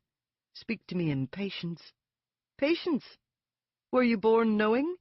Or is that a lie, too? In the arms of a queen, was it not? And for you she lost her head." "Silence, Emeleth!" cried my father. "I am not afraid of you." "You are the only one, then, father. Brother, look at me. Listen to what I say." "I don't know what you are saying. I don't understand this. My mother was a great queen. I never knew her name." I stuttered as I said this, for I had long ago guessed who she might have been, and this was stupid for me to pretend not to know, and this woman knew it. She was clever, and she saw past my gentle Franciscan manner and the startled look of innocence on my face. In an ugly, dim flash, I remembered my mother's loathing, the touch of my mouth on her nipple. I brought my hands up to my face. Why had I come back to learn these truths? Why had I not stayed in Italy? Oh, fool! What had I thought an ugly truth could do? "It was the Boleyn," said the woman, Emeleth, my sister. "Queen Anne was your mother, and for witchcraft and for making monsters she was put to death." I shook my head. I saw only that poor frightened woman screaming for me to be taken away. "The Boleyn," I whispered. and all the old tales came back to me of the martyrs of those times, the Carthusians, and all the priests who would not ratify the evil marriage of the king to the Boleyn. My sister continued, emboldened when she saw I did not contradict, or even speak at all. "And the Queen of England on the throne now is your sister," she said, "and so frightened is she of the blood from her mother that makes monsters, that she will never suffer a man to touch her, and never wed." My father tried to interrupt her, but she drove him back with her pointed finger, as if it were a weapon that weakened him where he stood. "Silence, old man! You did it! You coupled with Anne when you knew she had the witch's finger. You knew it, and that with her deformity and your heritage the Taltos might come." "Who is to prove that such a thing ever happened?" said my father. "You think any woman or man from those times is alive now? Elizabeth, who was then a baby, that is the only one who is living. And the little princess was not in the castle that night. If she knew she had a living brother with a claim to the throne of England, he would be dead, monster or no." The words struck me as does everything: music, beauty, wonder or fear. I knew, I remembered, I understood. I had only to dwell for a moment in pain on the old story. Queen Anne accused of enchanting his majesty, and bearing a deformed child in the royal bed. Henry, eager to prove he had not fathered it, had accused her of adultery, and had sent 5 men of known laxity and perversity to pave Anne's way to the block. "But they were not the father of the bairn," said my sister. "It was our father, and I am a witch for it, and you are the Taltos, and the witches of the valley know it. The little people know it, the trivial monsters and outcasts driven into the hills. They dream of a day when I will take a man to my bed who carries the seed in him, and from my loins might spring the Taltos, as it did from poor Queen Anne." She advanced upon me, looking up into my eyes, her voice harsh and ringing in my ears. I went to cover my ears, but she took my hands. "And then they would have it again, their soulless demon, their sacrifice, to torment as never a man or a woman was tormented. Ah, yes, you catch this scent that comes from me, and I the scent that comes from you. I am a witch, and you are the evil one. We know each other. On account of this I have taken my vow of chastity as devoutly as Elizabeth. No man will plant a monster in me. But in this valley there are others, witches whether they would be or not. They can smell the scent of the strong one, the perfume of evil, and it is already in the wind that you have come. Soon the little people will know." I thought of those small beings I had seen for an instant at the castle gates, and it seemed at this very minute some sound startled my sister, and she looked about her, and I heard a faint echoing laughter come from the darkness of the stairs. My father stepped forward. "Ashlar, for the love of God and his divine Son, don't listen to your sister. That she is a witch herself is the perfect truth. She hates you, that you are the Taltos, that you were born knowing and not she, that she was a mewling child like all the rest. She is but a woman, like your mother, who might give birth to such a miracle, or may never. It is unknown.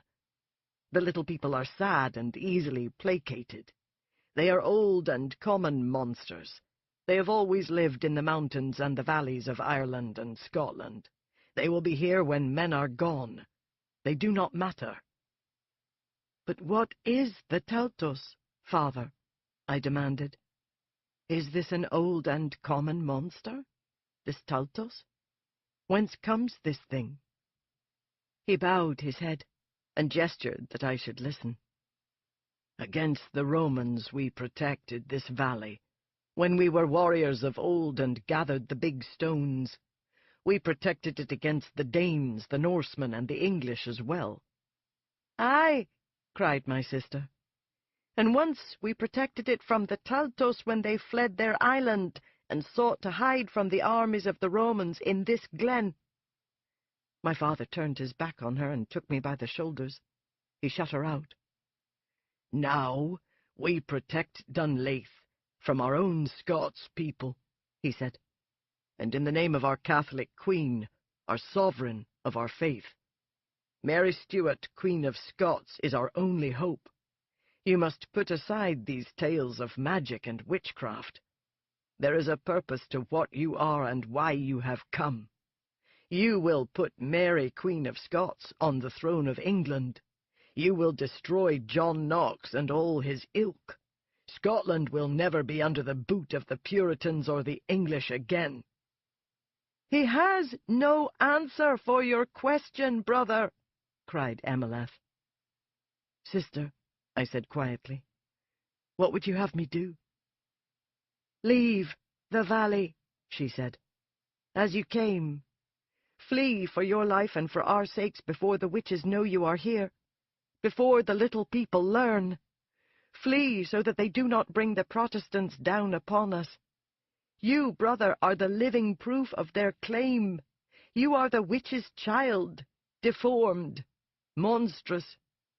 If you stir up the old rites, the Protestants will have us with the blood on our hands. You can fool the eyes of the humans around you, but you cannot prevail in a battle for God. You are doomed." "Why not?" I cried. "Why not prevail?" "These are lies," said my father. "The oldest lies in this part of the world. St. Ashlar prevailed. St. Ashlar was a Taltos, and for God he built the cathedral. At the very spot where his wife, the pagan queen, was burnt for the old faith, a blessed spring bubbled up from the ground, with which he baptized all those who lived between the loch and the path. St. Ashlar slew the other Taltos. He slew them all so that man, made in the image of Christ, would rule the earth. Christ's church is built on the Taltos. If that is witchery, then Christ's church is witchery. They are one and the same."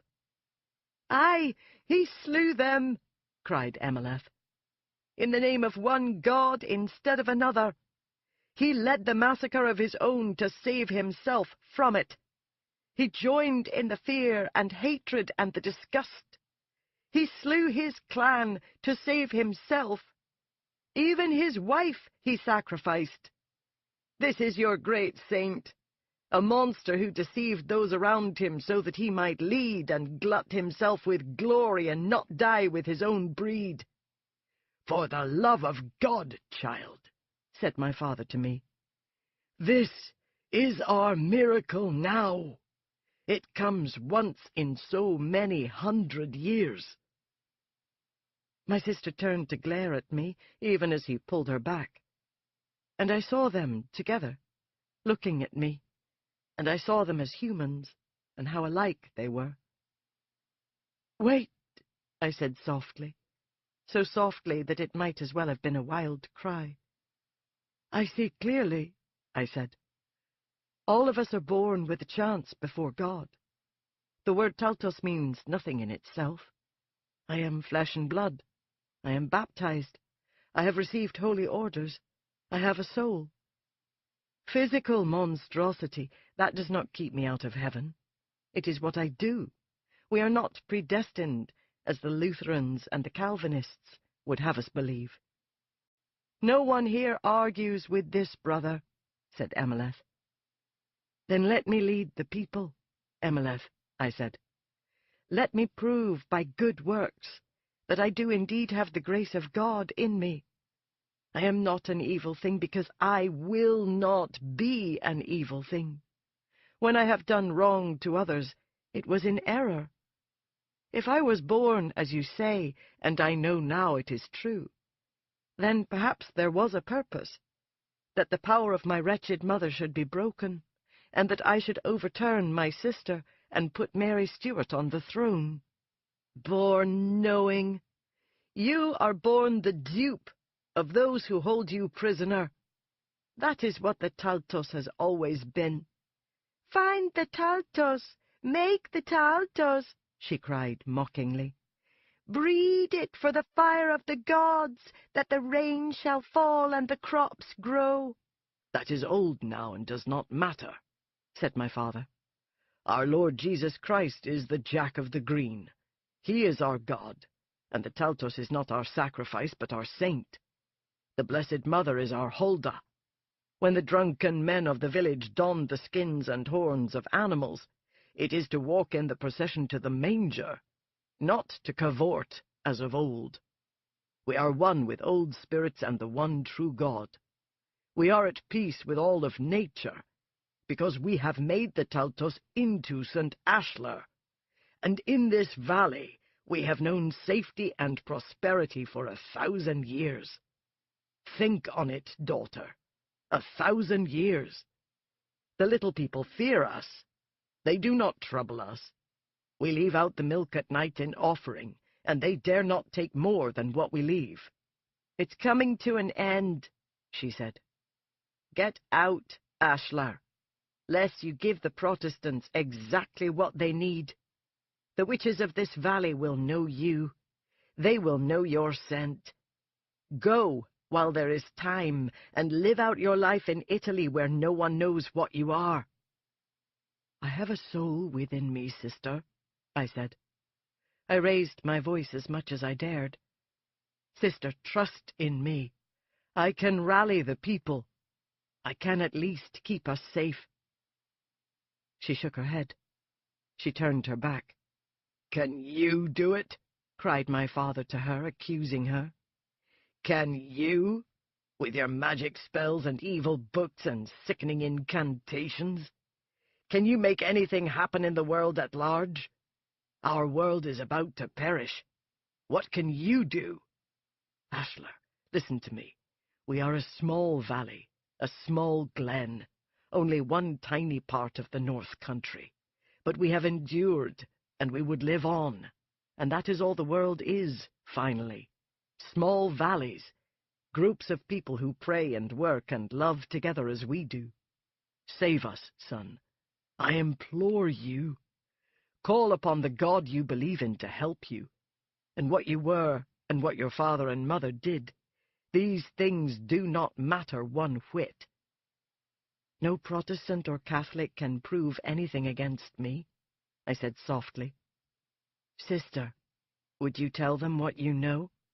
"They will know." I walked out of the hall. I was the priest now, not the humble Franciscan, but the missionary, and I knew what I had to do.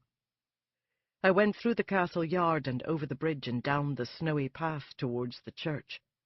From far around came the people carrying torches, looking at me leerily and then excitedly, and whispering the name Ashlar, to which I nodded and gave a great open sign with both hands. Again I spied one of those tiny, twisted creatures, garbed and hooded in black, and running very fast through the field towards me and then away. It seemed the others saw him and drew together, whispering, but then followed me on down the road. Out in the fields I saw men dancing. By the light of torches and dark against the sky, I saw them, with the horns and the skins. They had begun their old pagan Yuletide revelry. I must make the procession and take them to the baby Jesus. There was no doubt.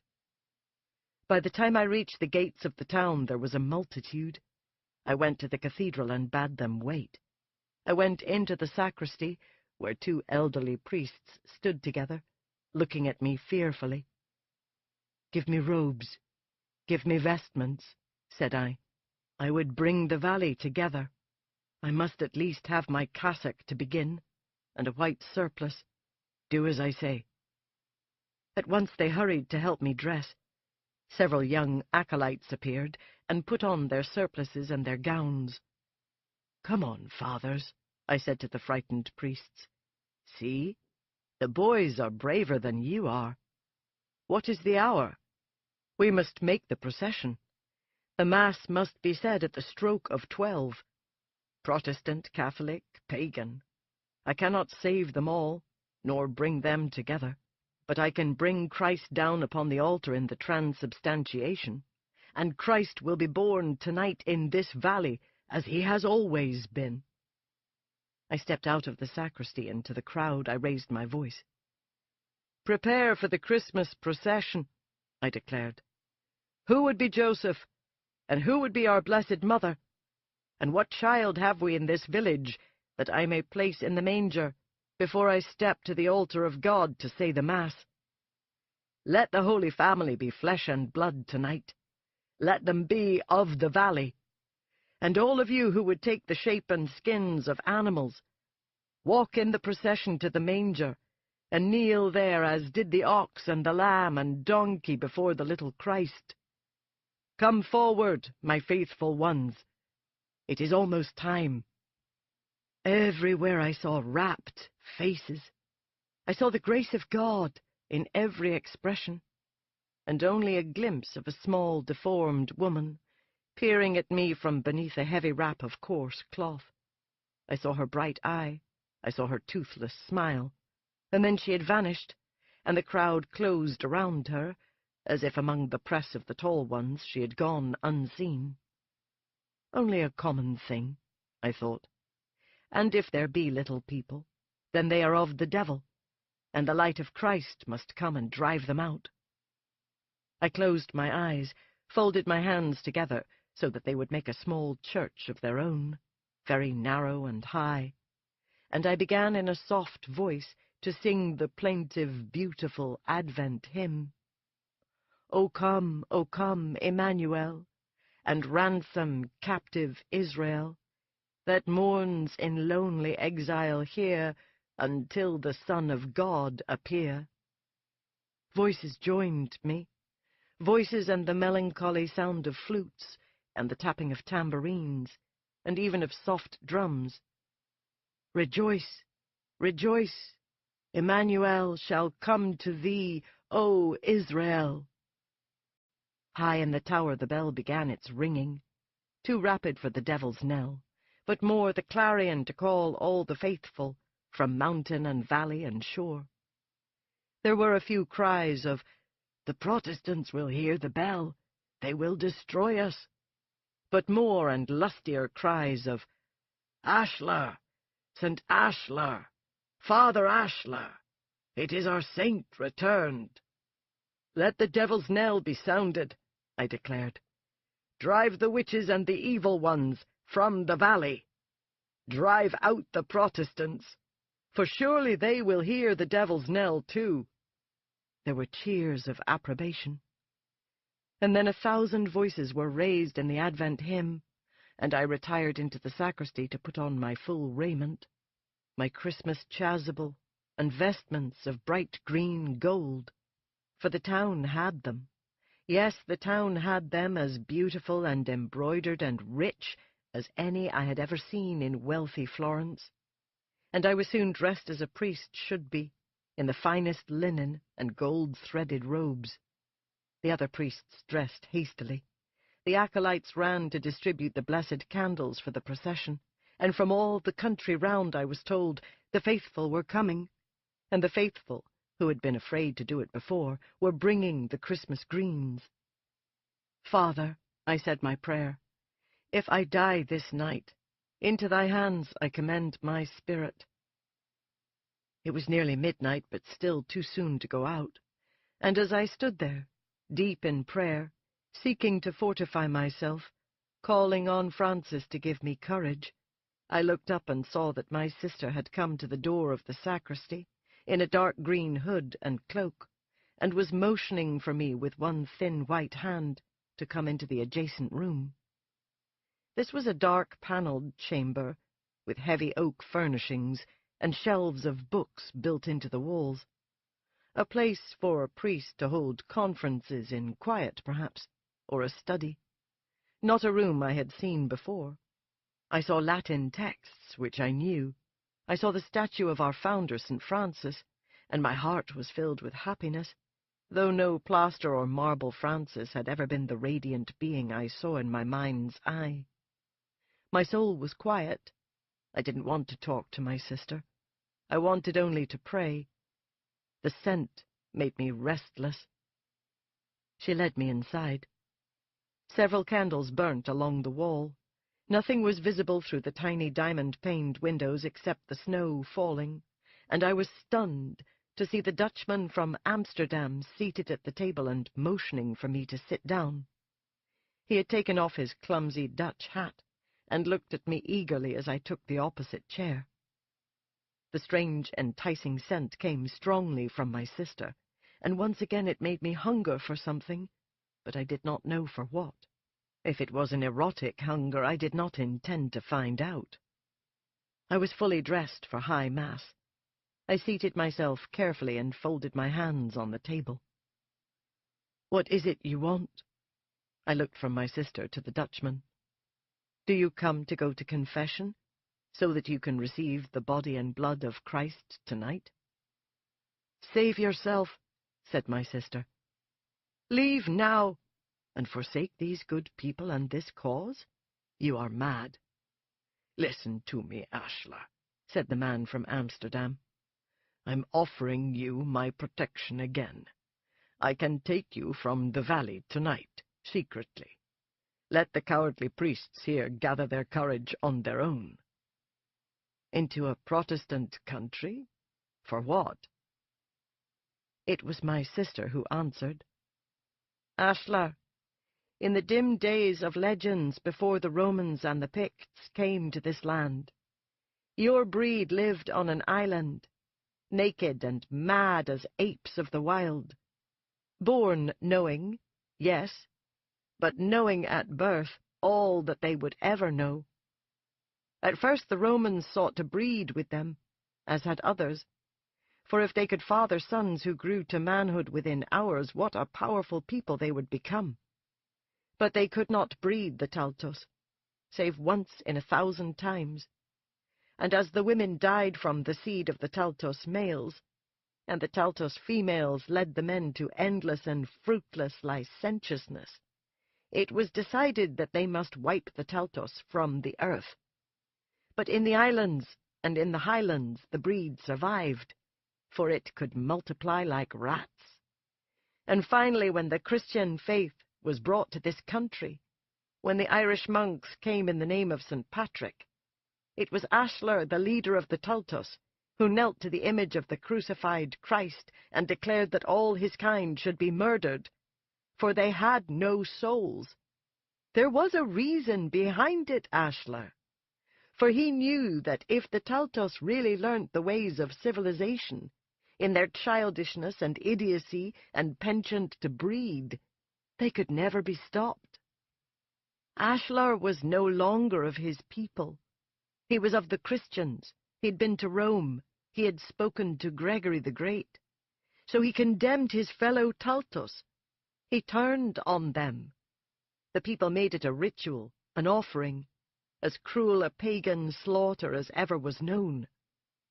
But down through the years in the blood the seed travels, to throw up these slender giants born knowing, these strange creatures whom God has given the cleverness of mimicry and singing, but no true capacity to be serious or firm. "Oh, but that is not so," I said. "Before God, I am the living proof." "No," said my sister. "You are a good follower of St. Francis, a mendicant and a saint, because you are a simpleton, a fool. That's all St. Francis ever was. God's idiot, walking about barefoot, preaching goodness, not knowing a word of theology really, and having his followers give away all they possessed. It was the perfect place to send you, the Italy of the Franciscans. You have the addled brain of the Taltos, who would play and sing and dance the livelong day and breed others for playing and singing and dancing." "I am a celibate," I said. "I am consecrated to God. I know nothing of such things." I was cut so deep, it was a miracle the words would come from me. I was wounded. "I am not such a creature. How dare you?" I whispered, but then I bowed my head in humility. "Francis, help me now," I prayed. "I know this whole story. declared the Dutchman as my sister nodded. He went on. "We are an order called the Talamasca. We know the Taltos. We always have. Our founder beheld with his own eyes the Taltos of his time. It was his great dream to bring the male Taltos together with the female Taltos, or with the witch whose blood was strong enough to take the male's seed. That has been our purpose for centuries, to watch, to wait, and to rescue the Taltos, to rescue a male and a female in one generation, if such a thing does occur. Ashla, we know where there is a female. Do you understand?" I could see this startled my sister. She had not known it, and now she looked at the Dutchman with suspicion, but he went on urgently as before. "Have you a soul, father?" he whispered to me, changing his manner now to a more wily one. "And a wit to know what it means? A pure female Taltos, and a brood of children born knowing, able to stand and to talk on the first day. Children who can so quickly beget other children." "Oh, what a fool you are," I said. "You come like the fiend to tempt Christ in the desert. You say to me, I would make you the ruler of the world. Yes, I say that, and I am prepared to assist you, to bring back your breed in full force and power again. And if you do think me this witless monster, why would you so generously do this for me?" "Brother, go with him," said my sister. "I don't know if this female exists. I have never beheld a female Taltos. But they are born, that's true.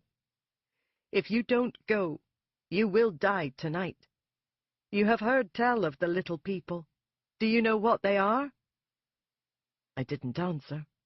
I wanted to say I do not care. "They are the spawn of the witch that fails to grow into the Taltos. They carry the souls of the damned." "The damned are in hell," I replied. "You know this isn't so. The damned return in many forms. The dead can be restless, greedy, filled with vengeance. The little people dance and couple, drawing out the Christian men and women who would be witches, who would dance and fornicate, hoping for the blood to come together, for like to find like, and that the Taltos will be born. That is witchcraft, brother. That is what it has always been. Bring together the drunken women so that they will risk death to make the Taltos. That is the old story of the revels in these dark glens. It is to make a race of giants who will by sheer numbers drive other mortals from the earth." "God would not let such a thing happen," I said calmly. "Neither will the people of the valley," said the Dutchman. "Don't you understand? Throughout the centuries they have waited and watched and used the Taltos. It is good luck to them to bring together male and female, but only for their own cruel rituals." "I don't know what you are saying. I am not this thing. In my house in Amsterdam there are 1,000 books which will tell you of your kind and other miraculous beings. There is all the knowledge we have gathered as we have waited. If you are not the simpleton, then come." "And what are you?" I demanded. "The alchemist who would make a great homunculus." My sister put down her head on the table and wept. "In my childhood I heard the legends," she said bitterly, wiping at her tears with her long fingers. "I prayed the Taltos would never come. No man shall ever touch me, lest such a creature would be born to me. And if such were to happen, God forbid, I should strangle it before it ever drank the witch's milk from my breasts. But you, brother, you were allowed to live. You drank your fill of the witch's milk and grew tall, yet you were sent away to be saved. And now you have come home to fulfill the worst prophecies. Don't you see? The witches may be spreading the word now. The vengeful little people will learn that you are here. The Protestants surround this valley. They are waiting for the chance to come down upon us, waiting for the spark to light their fire. These are lies. Lies to put out the light of Christ, which would come into the world on this night. You hear the bells. I go now to say the Mass. Sister, don't come to the altar with your pagan superstition. I will not put the body of Christ on your tongue. As I rose to go, the Dutchman laid hold of me, and with all my strength I forced him back.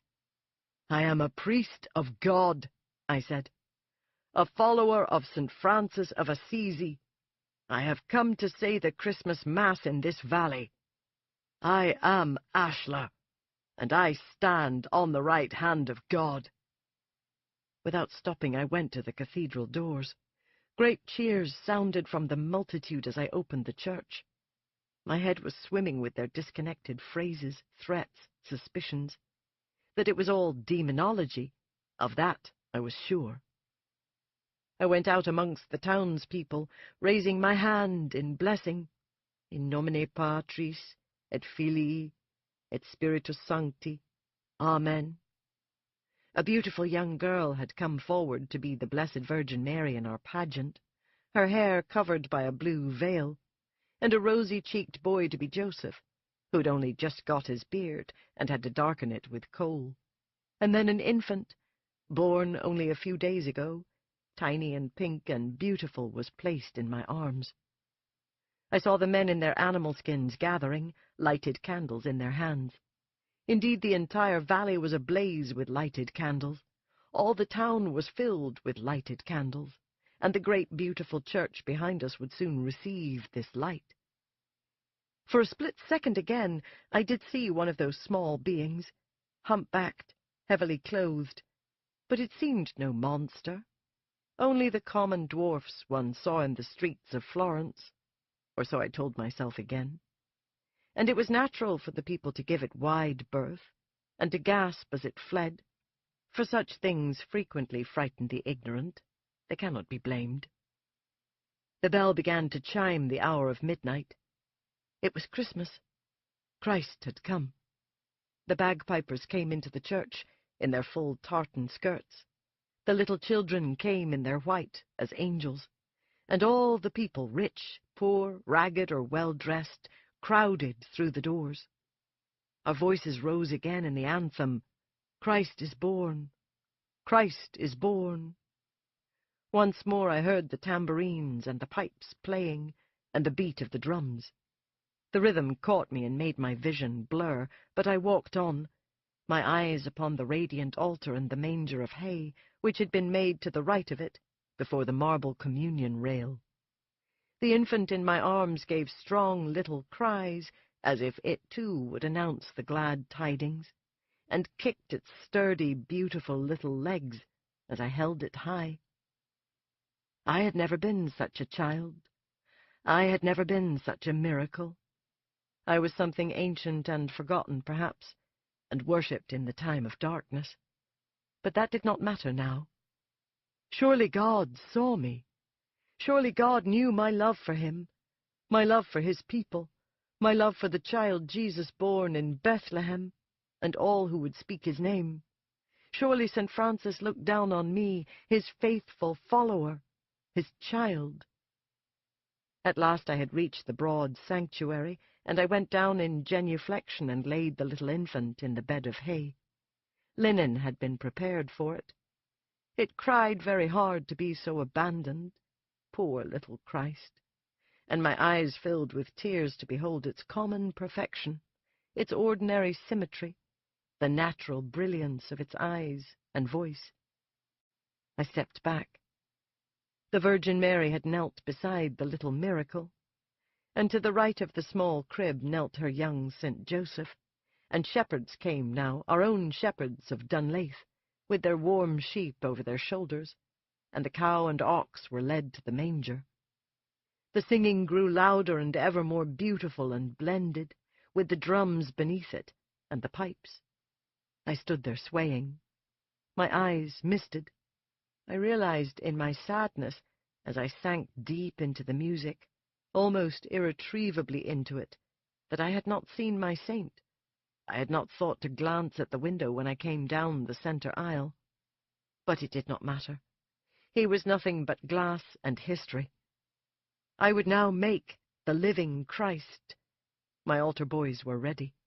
I walked to the foot of the steps and began the ancient words in Latin. I will go in to the altar of God. At the consecration, as the tiny bells rang out to mark the sacred moment, I held up the host. This is my body. I grasped the chalice. This is my blood. I ate the body. I drank the blood. And finally I turned to give out the Holy Communion, to see them streaming towards me, young and old and feeble and hardy, and those with babes who held down the little babies' heads as they themselves opened their mouths to receive the sacred host. High above, amid the narrow soaring arches of this vast building, the shadows hovered, but the light rose, blessed and bright, seeking every corner to illuminate it, seeking every bit of cold stone to make it warm. The laird himself, my father, came to receive communion, and with him my fearful sister Emeleth, who bowed her head at the last second, so none would see that I did not give her the host, and uncles whom I knew from long ago, and kinswomen, yes, and the chieftains of the other strongholds and their clans, and then the farmers of the valley and the shepherds and the merchants of the town, a never-ending stream. It seemed an hour or more that we gave communion, that back and forth we went for cup after cup, until at last all the men and women of the valley had partaken. All had received the living Christ into their hearts. Never in any church in Italy had I known such happiness. Never in any open field under God's arching sky beneath his perfectly painted stars. When I turned to say the final words, "Go, the Mass is ended," I saw the courage and happiness and peace on every face. The bell began to ring faster, indeed madly, with the spirit of rejoicing. The pipes struck up a wild melody, and the drums began to beat. "To the castle!" cried the people. "It is time for the laird's feast." And I found myself raised upon the shoulders of the stout men of the village. "We will stand against the forces of hell," cried the people. "We will fight to the death if we must." It was a good thing they carried me, for the music had become so merry and so loud that I could not have walked. I was spellbound and crazed as they took me through the nave, and this time I did turn to my right and gaze up at the black glass figure of my saint. Tomorrow when the sun rises, I thought, I will come to you. Francis, be with me. Tell me if I have done well. Then the music overcame me. It was all I could do to sit upright for those who carried me out of the church and into the darkness, where the snow lay gleaming on the ground and the torches of the castle blazed. The main hall of the castle was strewn with green as I had first seen it, with all its many tapers lighted, and as the villagers set me down before the banquet table, the great Yule tree was dragged into the enormous gaping mouth of the hearth and set alight. "Burn, burn, burn the 12 nights of Christmas," sang the villagers. The pipes were shrilling and the drums beating, and in came the servers with platters of meat and pitchers of wine. "We will have the Christmas feast, after all," cried my father. "We will not live in fear any longer." In came the boys with the roasted boar's head on its huge platter, and the roasted animals themselves on their blackened spits, and everywhere I saw about me the ladies in their splendid gowns, and the children dancing in groups and in circles, and finally all stood up to make informal rings beneath the great roof, and lift one foot, and do the tribal dance. "Ashler," said my father, "you have given the Lord back to us. God bless you." I sat at the table astonished, watching all of them, my brain throbbing with the beat of the drums. I saw the bagpipers now dancing as they played, which was no small feat, and I watched the circles break and form into other circles, and the smell of the food was rich and intoxicating, and the fire was a great, blinding blaze. I closed my eyes. I do not know how long I lay with my head against the back of the chair, listening to their laughter and to their songs and to their music. Someone gave me some wine to drink, and I took it. Someone gave me some meat, and that I took as well. For it was Christmas, and I could have meat if I wanted, and must not be the poor Franciscan on this day of all days. I heard a change come over the room. I thought it merely a lull, and then I realized the drums had begun to beat more slowly. They had begun to sound more ominous, and the pipes were playing an attenuated and dark song. I opened my eyes. The assembly was wrapped in silence, or the spell of the music. I could not tell which. I felt if I moved, I would become dizzy myself. I saw the drummers now, saw their fixed expressions, and the somber, drunken faces of those who blew the pipes. This was not Christmas music. This was something altogether darker and more lustrous and mad. I tried to stand up, but the music overcame me, and it seemed the melody had gone away from it, and it was only one theme repeated over and over, like a person reaching, making the same gesture again and again and again. Then came the scent. Ah, it is only my sister, thought I, and I alone know it, and I shall stifle whatever desire it creates. But then a gasp went up from those scattered about the great room, those gathered on the stairs. Indeed, some turned and hid their faces, and others pushed back against the walls. "What is it?" I cried out. My father stood staring as if no words could reach him. I saw my sister Emeleth do the same, and all of my kin and the other chieftains. The drums beat on and on. The pipes whined and ground. The scent grew stronger, and as I struggled to remain standing, I saw a group of people, clothed only in black and white, come into the hall. I knew these severe garments. I knew these stiff white collars. These were the Puritans. Had they come to make war? They concealed something with their number, moving forward in concert, and now it seemed the pipers and the drummers were as wrapped in their music as was I. I wanted to cry, "Look, the Protestants!" but my words were far away.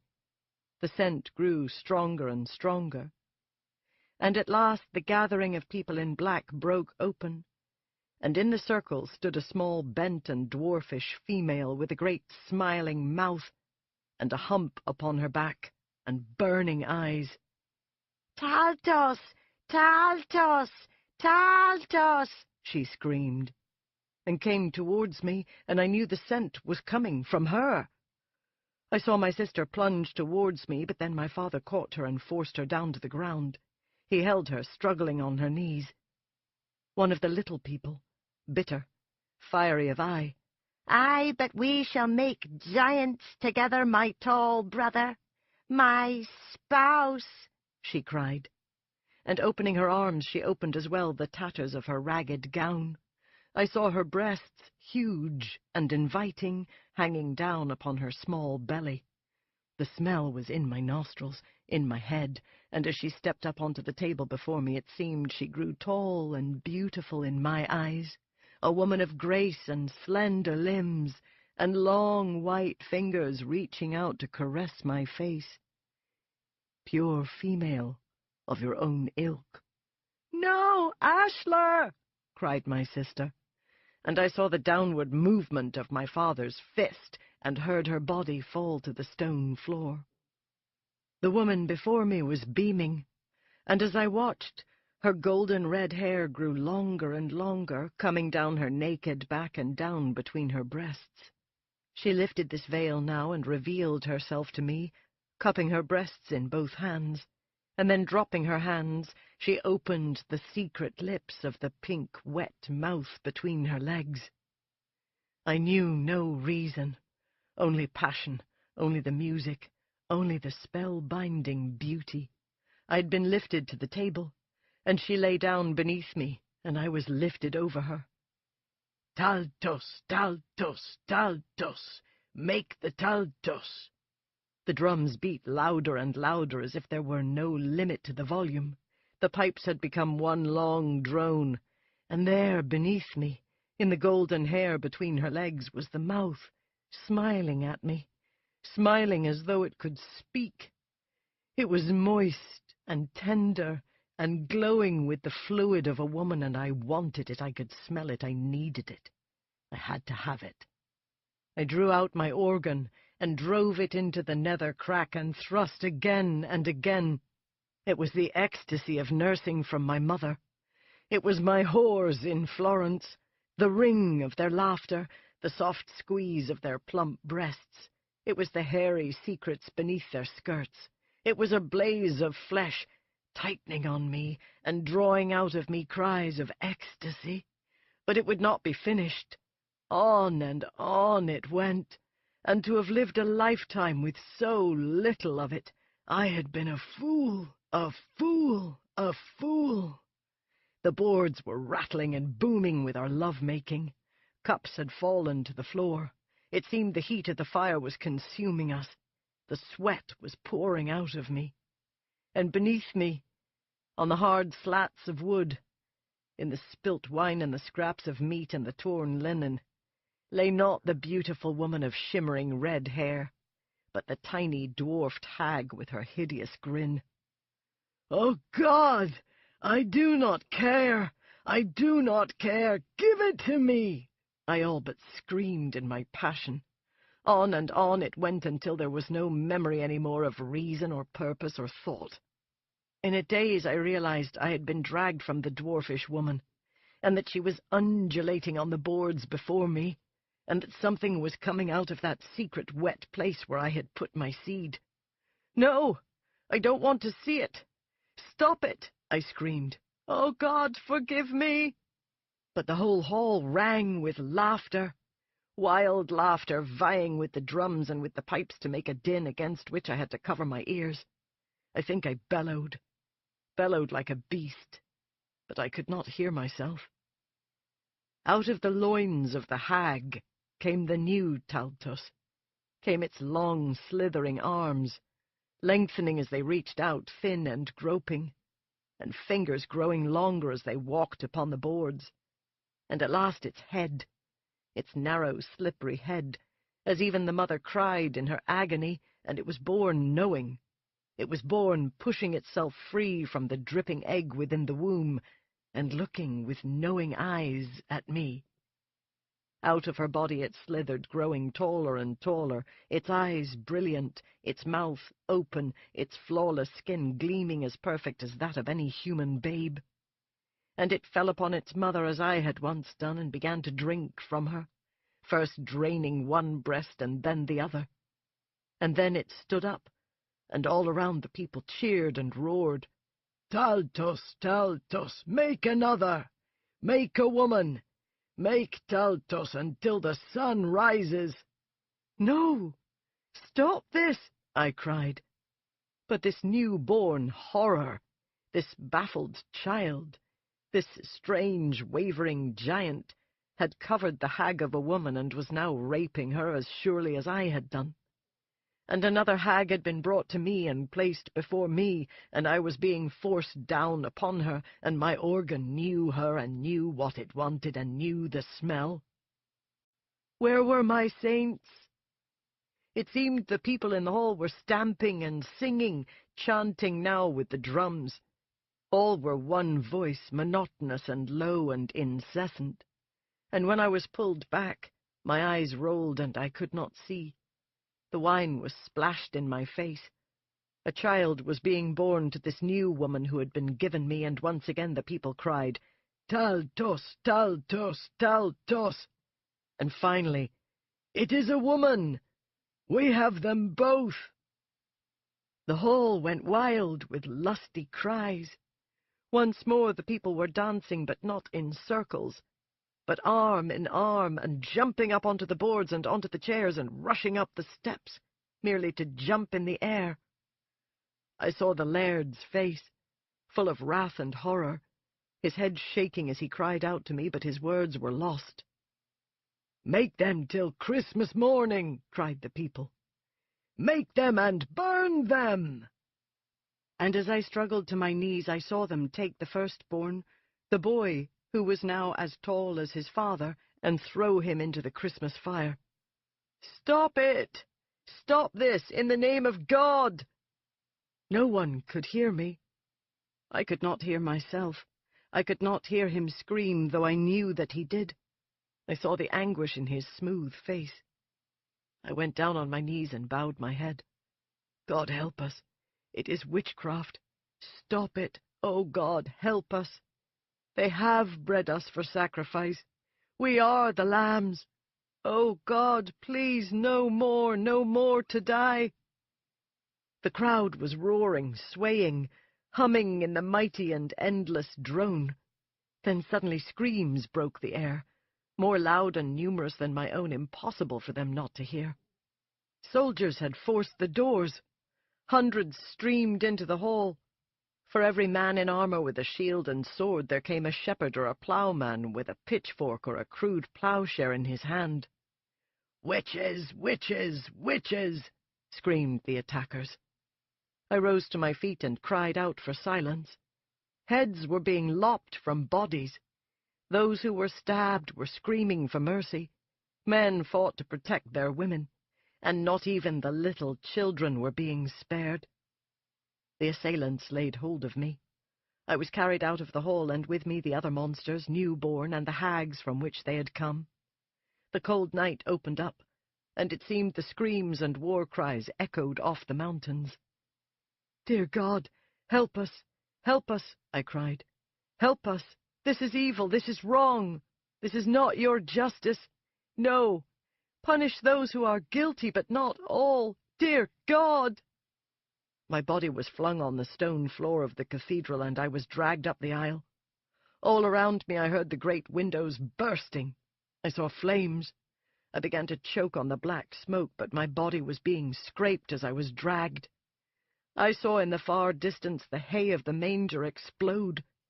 The tethered animals were bellowing in the fire from which they could not escape. And finally, at the foot of the tomb of St. Ashlar, I was thrown. "Through the window! Through the window!" they cried. I struggled to my knees. All the wooden benches and ornaments of the cathedral were burning. The whole world was smoke and the cries of the massacred. And suddenly my body was lifted by hands that held each foot and each arm, and by these beings I was swung back and forth, and then flung towards the great window of the saint himself. I felt my chest and my face slam against the glass. I heard it break, and I thought, surely now I will die. I will go up into the peace and into the night and into the stars, and God will explain why all this has come about. It seemed I saw the valley. I saw the town burning. I saw every window a fiery mouth. I saw hovels blazing. I saw the bodies strewn all around me, and in a daze I realized that these were not the visions of a rising soul. I still lived. And then the mob came and once again laid hands on me in their fury. "Drag him to the circle," they said. "Drag all of them. Burn them in the circle. Burn the witches and the Taltos." All was blackness and panic, a gasp for breath, a desperate attempt for purchase. Nothing for one moment that was not wild animal struggle. No, dear God, help us, don't let it be the flames. As they raised me to my feet, I saw the dim ancient circle of stones surrounding us, their crude outlines looming against the sky and against the flames of the town burning behind us, the flames engulfing the great cathedral, all of its beautiful glass broken and gone. A stone struck me, and then another and another, and a third brought the blood pouring from my eye. I heard the flames. I felt the heat, but I was dying beneath the stones. One after another they struck my head, pitching me this way and that way so that I scarce felt the fire when it touched me. Dear God, into thy hands thy servant Ashlar can do no more. Dear God, infant Jesus, take me. Blessed Mother, take me. Francis, come to help me up. Holy Mary, Mother of God, now and at the hour, into thy hands. And then, there was no God. There was no baby Jesus in my arms. There was no Blessed Mother now and at the hour of our death. There was no light. There was no judgment. There was no heaven. There was no hell. There was darkness. And then came Suzanne. Suzanne calling in the night. Ashlar, St. Ashlar. A bright, fleshly being, scarcely visible in the circle, and look at it, the ring of stones, how round. Hear her voice. And down the long, long years the call came, feeble and tiny, like the faintest spark, and then louder and clearer, and I came together to hear it. Come now, my Lasher, hear my voice. Who am I, child? Was this my voice speaking? Was this my own true voice speaking at last? No time, no past, no future, no memory, only a dim vision of warm flesh through the mist, a blurred entity reaching upwards from the circle, and her childlike answer, her laughter, her love.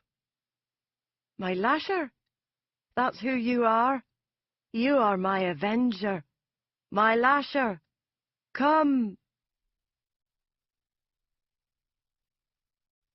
37. Lasher sat silent, with his hands flat on the table, his head bowed. Michael said nothing, but cautiously looked up at Clement Norgan, and then at Aaron, and at Eric Stoloff. He could see the compassion in Aaron's face. Eric Stoloff was amazed. Lasher's face was very calm, almost serene. The tears were there again. These tears he wears like jewels, Michael thought. And Michael shuddered all over as if trying to break the spell of the being's beauty, of its soft, even voice. I am yours, gentlemen, said Lasher in the same gentle manner, gazing at Eric Stoloff. I have come to you after all these centuries to ask for your help. You offered it to me once. You told me your purpose. I didn't believe you. And now I find myself hunted and threatened again. Stoloff glanced uneasily at Aaron and at Michael. Norgan watched Stoloff as if for some cue. You've done right, said Stoloff. You've done wisely. And we're prepared to take you to Amsterdam. That is why we're here. Oh, no. You won't do this, said Michael softly. Michael, what do you want of us? Demanded Stoloff. You think we can stand by and let you destroy this creature? Michael, you have heard my story, said Lasher sadly, wiping at his tears again, so like a child. Be assured, no harm will come to you, said Stoloff. He turned to Michael. We're taking him with us. We're taking him out of your hands and out of any place where he can hurt you or any of your women. It will be as if he was never here. No, wait, said Lasher. Michael, you've listened to me, he said, his voice heartbroken as before. He leant forward. His eyes were glazed and imploring. He looked for all the world like the Christ of Dürer. Michael, you cannot hurt me, he said, his voice unsteady and filled with soft emotion. You cannot kill me. Am I to blame for what I am? Look into my eyes. You cannot do it. You know it. You never learn, do you? Michael whispered. Aaron quickly tightened his grip on Michael's shoulder. "There will be no killing," Aaron said. "We will take him with us. We'll go to Amsterdam. I shall go with Eric and with Norgan, and with him. I shall make absolutely certain that he is taken directly to the mother house and there placed—" "No, you won't," said Michael. "Michael," said Stoloff, "this is too big a mystery to be destroyed in an instant by one man." "No, it isn't," said Michael. "We have only begun to understand," said Aaron. "Dear God, don't you realize what this means? Michael, come to your senses." "Yes, I do realize," said Michael. "And so did Rowan. Mystery be damned." Michael glared at Stoloff. "This was always your goal, wasn't it? Not to watch and wait and collect knowledge, but just what the Dutchman told Lasher. To bring the Teltos together. To unite a male and a female and begin the breed again." Eric shook his head. "We will let no harm come to anyone," said Stoloff, "and above all, not to him. We want only to study, to learn." "Oh, you lie," said Michael. "All of you. And now you too, Aaron, are swept up in it. He has at last seduced even you." "Michael, look at me," said Lasher in a half-whisper. "To take a human life requires the greatest will, the greatest vanity. But to take mine? Are you mad, that you would commit me again to the unknown, without examination? That you would undo the miracle? Oh, no, you wouldn't do this. You are not so heedless, so cruel." "Why must you win me over?" asked Michael. "Don't you rely on these other men to protect you?" "Michael, you are my father. Help me. Come with us to Amsterdam." He turned to Stoloff. "You have the woman, don't you? The female Taltos.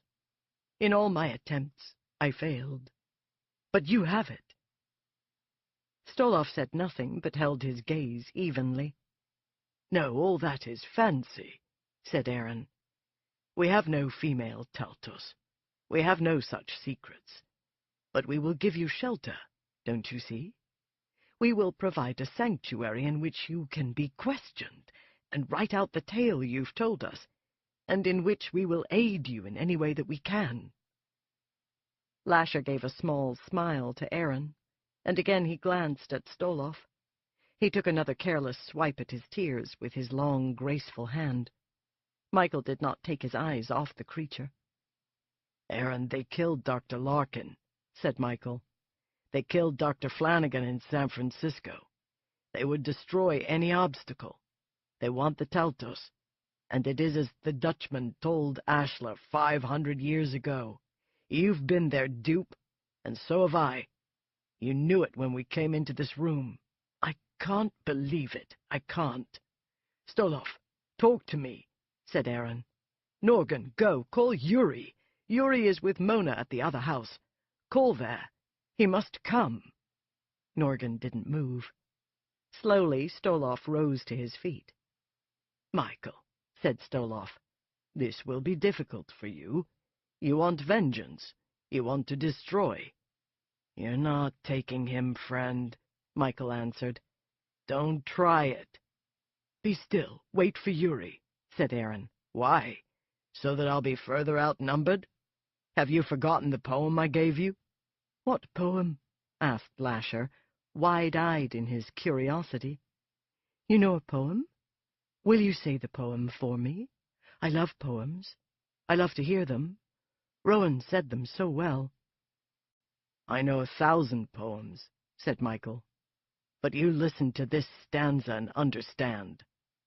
Let the devil speak his story. Let him rouse the angel's might. Make the dead come back to witness. Put the alchemist to flight." "I don't know the meaning," said Lasher innocently. "What is the meaning? I cannot see it. There are not enough rhymes." Suddenly Lasher looked to the ceiling. So did Stoloff. Or rather, he cocked his ear and stared off, as if putting his sight on hold as he sought to track a sound. It was that thin music, that old grinding, thin music. Julian's gramophone. Michael laughed. As if I needed it. As if I'd forgotten. He shot out of the chair towards Lasher, who slipped back, just escaping his grasp. Lasher backed up behind Stoloff and Norgan, who both scrambled to their feet. "You can't let him kill me," Lasher whispered. "Father, you can't do it. No, it will not end for me again like this." "The hell it won't," said Michael. "Father, you are like the Protestants who would destroy forever the beautiful stained glass." "Tough luck." The creature bolted to the left and stopped dead, staring at the door to the pantry. In the blink of an eye, Michael had seen it too. The figure of Julian standing in the doorway, vivid, musing, gray-haired and blue-eyed, arms folded, barring the way. But Lasher was already darting down the hallway as the other men struggled clumsily to follow his fleet and noiseless steps. Michael knocked Aaron backwards out of his way and went after them, shoving Stoloff hard to one side and dealing a vicious blow to Norgan so that the man buckled and went down. Lasher had come to a halt. The thing stood frozen, staring towards the front of the house. Again Michael saw it. The very same figure of Julian, framed within the giant keyhole front door. Still, smiling, arms folded as before. As Michael lunged at Lasher, he danced to the side and pivoted and ran up the stairs. Michael was right behind him, chest heaving, his hands out, just missing the hem of Lasher's black cassock, the edge of his black leather shoe. He heard Stoloff's shout close behind him. He felt Stoloff's hand on his shoulder.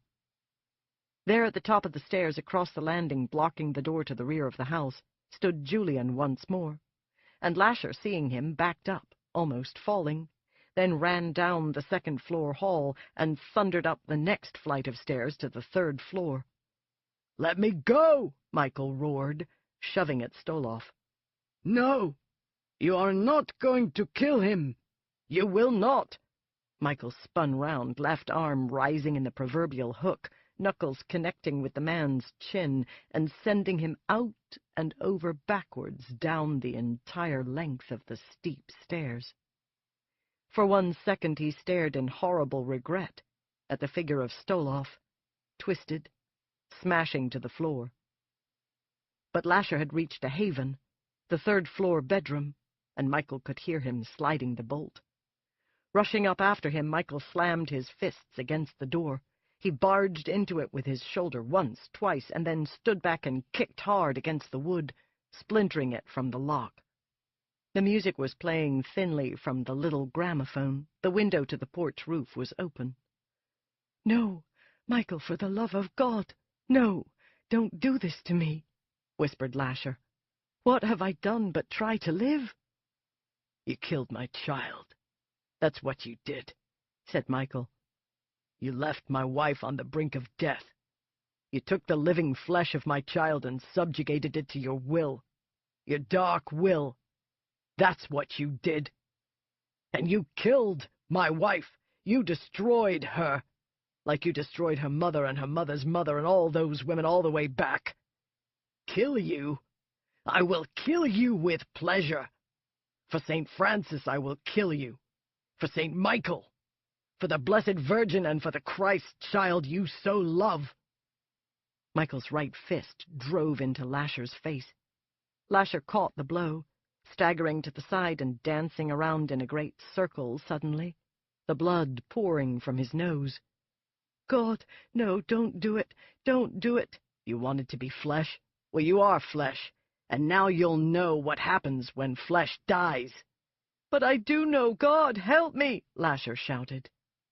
As Michael came at him again, Lasher kicked Michael hard in the leg and with his own fist drove Michael back against the wall.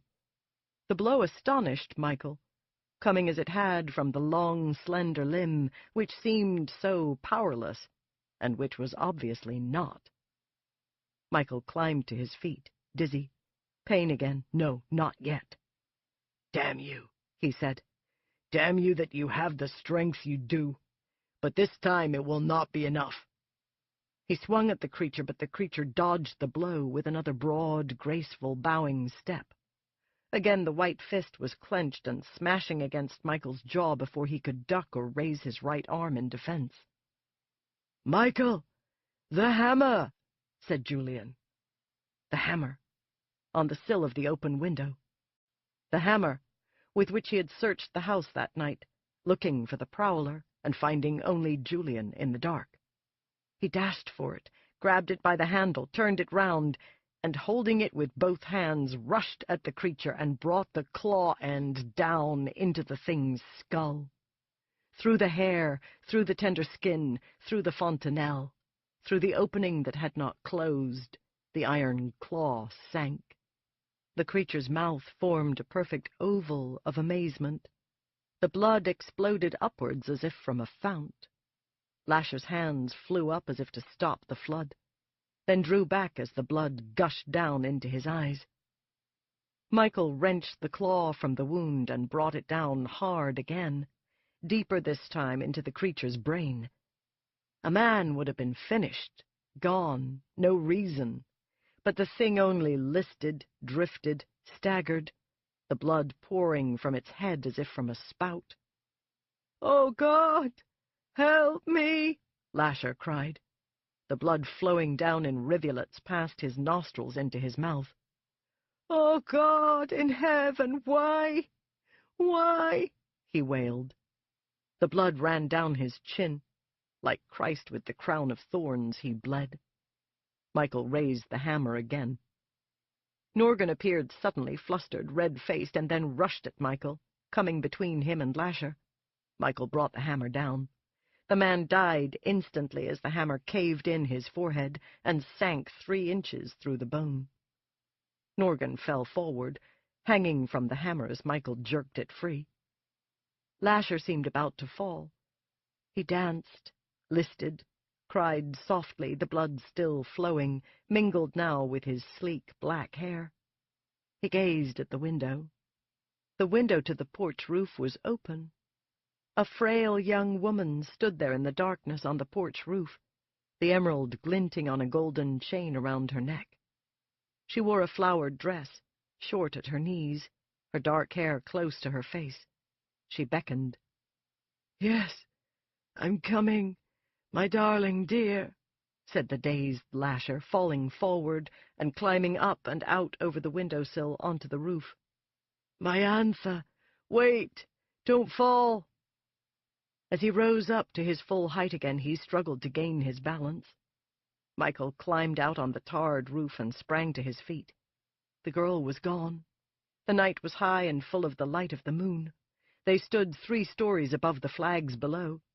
Michael swung the hammer one more time, one last fine blow that caught Lasher on the side of his head and sent him over the edge of the roof. The body hurtled downward, no scream escaping from it, the head striking the flags with full force. Michael at once climbed over the small railing. He jabbed the hammer into his belt, and grabbing hold of the iron trellis with both hands, moved down it, half falling, half tumbling through the vines and the thick banana trees, and letting the stalks cushion him as he hit the earth below. The thing lay on the garden path, a sprawling body of gangly arms and legs and flowing black hair. It was dead. Its blue eyes stared up into the night sky, its mouth agape. Michael went down on his knees beside it and slammed the hammer down again and again on it, this time the hammer end, shattering and pounding the bones of the forehead, the bones of the cheeks, the bones of the jaw, again and again extricating the weapon from the blood and pulp, only to strike once more. At last there was nothing of the face left. The bones were cartilage, or something perhaps stronger. The thing was collapsed and twisted and draining like something made from rubber or plastic. Blood seeped out of the battered casing of skin which had once been the face. Nevertheless, Michael hit it again. He brought the claw end down into the throat of the being, tearing it open. He did this again and again until the head was all but severed from the neck. Finally he fell back against the base of the downstairs porch, sitting there breathless, the bloody hammer in his hand. He felt the pain in his chest again, but he felt no fear with it. He stared at the dead body. He stared at the dark garden. He stared up at the light coming down from the dark sky. The bananas lay broken and torn under and over the being. Its black hair clung tenaciously to the shapeless, bloody pelt of battered nose and broken teeth and bones. Michael climbed to his feet. The pain in his chest was now large and hot and almost unbearable. He stepped over the body and up onto the soft green grass of the lawn. He walked out into the middle of it, his eyes ranging slowly over the dark facade of the house next door, in which not a single light glimmered, the windows shrouded with yew and banana and magnolia, so that nothing could be seen. His eyes moved over the dark shrubbery along the front fence, to glimpse the deserted street beyond. Nothing stirred in the yard. Nothing stirred in the house. Nothing moved out beyond the fence.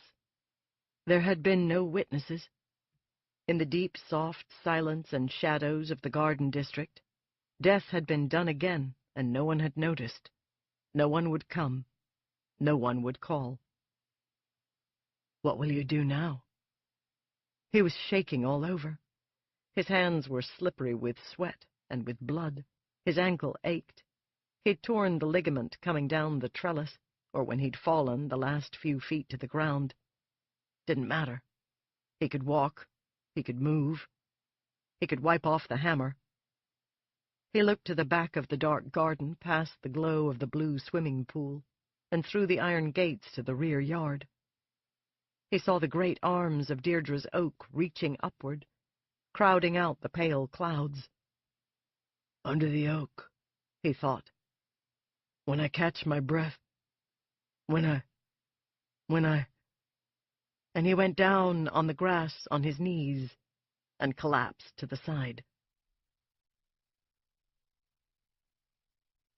38. For a long time he lay there. He didn't sleep. The pain came and went. Finally he drew in his breath, and it didn't hurt so much. He sat up, and then the pain started pounding in him, but it seemed small and contained within the chambers or the valves of his heart. He did not know which. He did not care. He rose to his feet and walked to the flags. The house lay in darkness, quiet, still as before. My beloved Rowan, Aaron, but he could not leave this mangled body here. It lay as he had left it, only it seemed more flattened, somehow, perhaps merely twisted. He didn't know. He reached down and gathered up the torso in his arms. The remains of the head broke loose from it, sticking to the flagstones, the last bit of flesh tearing like chicken fat. Well, he would come back for the head. He began to carry the body, letting its feet drag on the ground, back along the flagstone path and up and around the pool, and back towards the rear yard. It was not hard for him after the killing. The body didn't weigh that much, and he took things very slowly. He did think once that the proper place to bury it was really under the crepe myrtle tree in front. That was where he had first seen the man, staring at him, smiling, when as a boy he had passed the fence. But someone might see him from the street. No, the backyard was better. No one could witness the burial under Deirdre's oak. And then there were the other two bodies, Norgan and Stoloff. He knew Stoloff was dead. He'd known it when he saw him fall backwards. Michael had broken his neck. Norgan was dead. He'd seen that, too. Stoloff was what had slowed Norgan, he figured, trying to resuscitate Stoloff. Well, there was time to check on all that. Maybe it was really true what everybody said, that in the Mayfair family you could kill people, and nobody did a thing. The backyard was dark and damp, the banana trees already grown back from the Christmas freeze, and arching out along the high brick wall. He could scarcely see the roots of the oak for the darkness. He laid the body down and folded its arms over it. Like a big slender doll it looked, with its big feet and huge hands, all white like plastic, and cold and still. He went back to the flagstones beside the porch. He took off his sweater and then his shirt. He put back on the sweater, and then he picked up the head carefully by the hair. He was careful not to get blood on him. He'd been spattered enough. He got most of the skin and shattered bone and blood up with the head, but then he had to reach for the remainder in a soft, moist, bloody handful, and the residue he wiped with his handkerchief, and put that in his folded shirt, too. A bundle of the head. He wished he had a jar suddenly. He could put it in the jar, but best it was buried. The house was dark and quiet. He couldn't take all night to do this. Rowan needed him, and Aaron. Aaron might even be hurt. And those other 2 bodies, all that to be done. People would surely come soon. They always did. He carried the head back with him to the foot of the oak.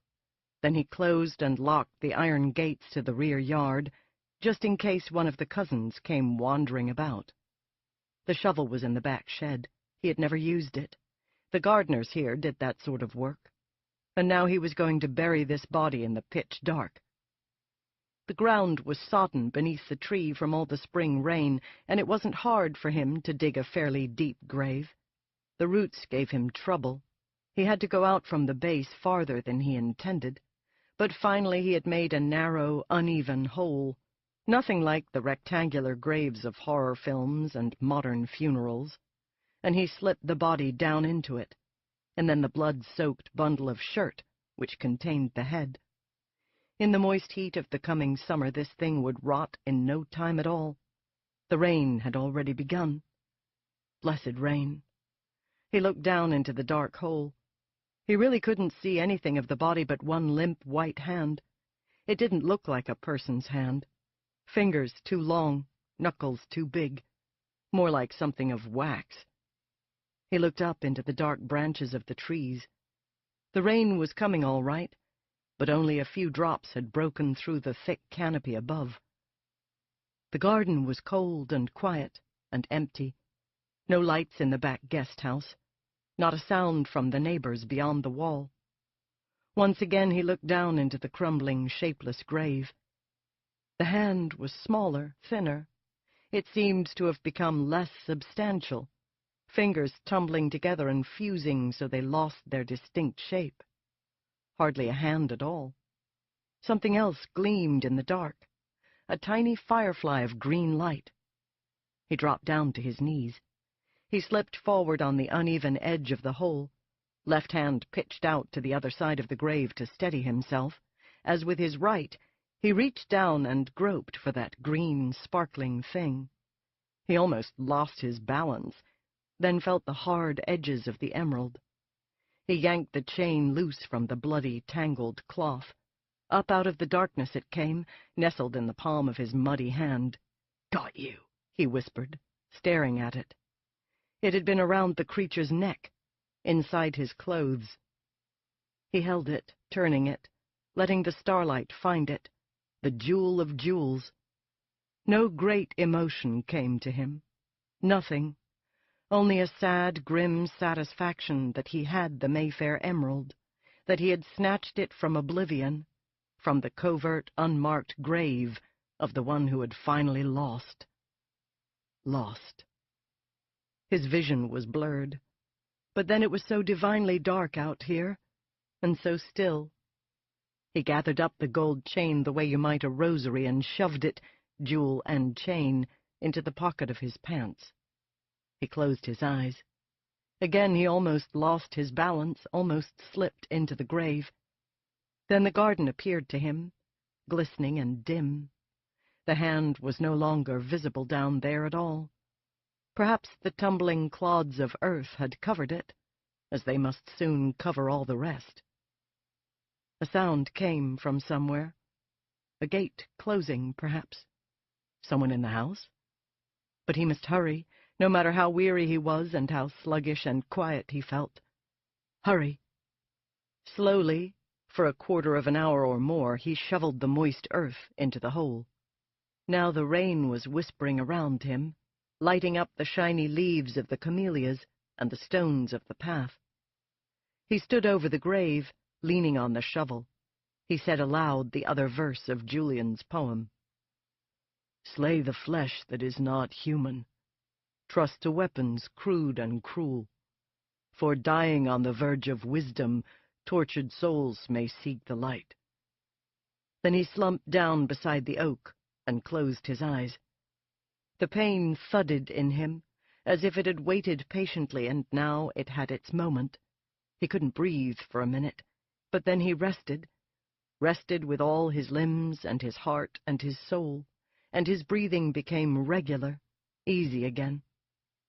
He lay there sleeping, perhaps, if one can sleep and know everything that one has done. There were dreams ready to come. Indeed, it seemed, moment after moment, that he might veer and descend into the blessed darkness where others waited for him, so many others, to question him, to comfort him, to accuse him, perhaps. Was the air filled with spirits? Did one but have to sleep to see them face to face, or hear their cries? He did not know. Old images came back to him, bits and pieces of tales, other dreams, but he would not let himself slip. He would not let himself go all the way down. He slept the thin sleep in which he was safe, and in good company with the rain, the sigh of the weightless rain surrounding him but not touching him, in this his garden, beneath the high leafy roof of the mighty tree. Suddenly he caught a picture of the ruined white body sleeping beneath him, if one could use for the dead a word as gentle as sleep. The living slept as he had been sleeping. What became of the lately dead, or the long dead, or all those inevitably gone from the earth? Pale, twisted, defeated once again after centuries, buried without a marker. He awoke with a start. He had almost cried out. 39. When he looked up, he saw through the iron fence that the main house was now full of light. Lights were on all through the upstairs and downstairs. He thought perhaps he saw someone pass a doorway in the upper hall. Seemed it was Eugenia. Poor old soul. She must have heard it. Maybe she saw the bodies. Just a shadow behind the privacy lattice. He wasn't sure. They were much too far away for him to hear them. He put the shovel back into the shed, just as the rain came down heavily, and with the lovely smell that the rain always brings. There was a crack of thunder, and one of those jagged rips of white lightning, and then the big drops began to splash on his head, his face, his hands. He unlocked the gate and went to the faucet by the pool. He slipped off his sweater and washed his arms and his face and his chest. The pain was still there, like something biting him, and he noticed he had little feeling in his left hand. He could close it, however. He could grip. Then he looked back at the dark oak. He could make nothing out of the darkness beneath it, the deep dark of the entire yard now beneath the rainy sky. The rain washed Lasher's blood from the flags where Lasher had died. It fell hard and steady, washing them clean until nothing was left to mark the spot at all. He stood there watching, getting soaked, and wishing he could smoke a cigarette, but knowing the rain would put it out. Through the dining-room window, he could see a hazy image of Aaron still sitting at the table as if he had never moved, and the tall, dark figure of Yuri standing about, almost idly, and then the figure of someone else he did not know. All of them in the house. Well, it was bound to happen. Someone was bound to come. Beatrice, Mona, someone. Only after all that blood was washed away did he walk over the spot and go around to the front door of the house. There were 2 police cars parked there, end to end, with their lights flashing, and a gathering of men, including Ryan and young Pierce at the gate. Mona was there in a sweatshirt and jeans. He felt like crying when he saw her. My God, why don't they arrest me? He wondered. Why didn't they come out into the yard? God, how long have they been here? How long did it take me to dig the grave? All this seemed vague in his mind. He noted there was no ambulance, but that didn't mean anything. Perhaps his wife had died upstairs and they had already taken her away. Got to go to her, he thought. Whatever happens, I'm not being dragged out of here until I kiss her goodbye. He walked towards the front steps.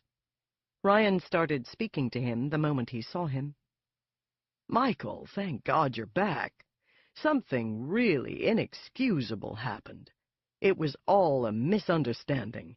Happened right after you left, and I promise you it will not happen again." "What is that?" asked Michael.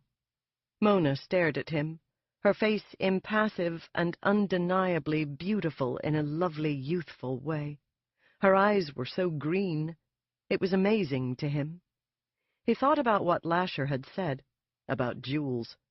"A complete mix-up with the guards and the nurses," said Ryan.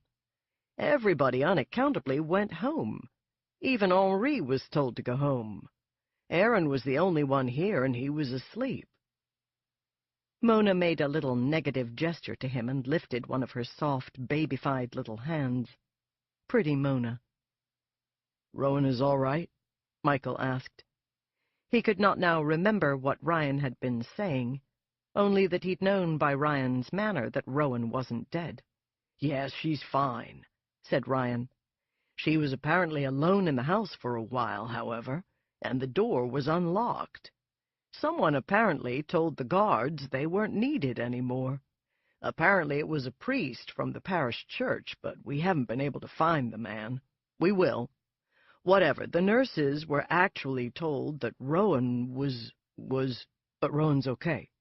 The point is, nothing was disturbed. Eugenia was in her room the whole time, too. Lot of good it did. But nothing happened. Mona and Yuri came, and they found the place deserted.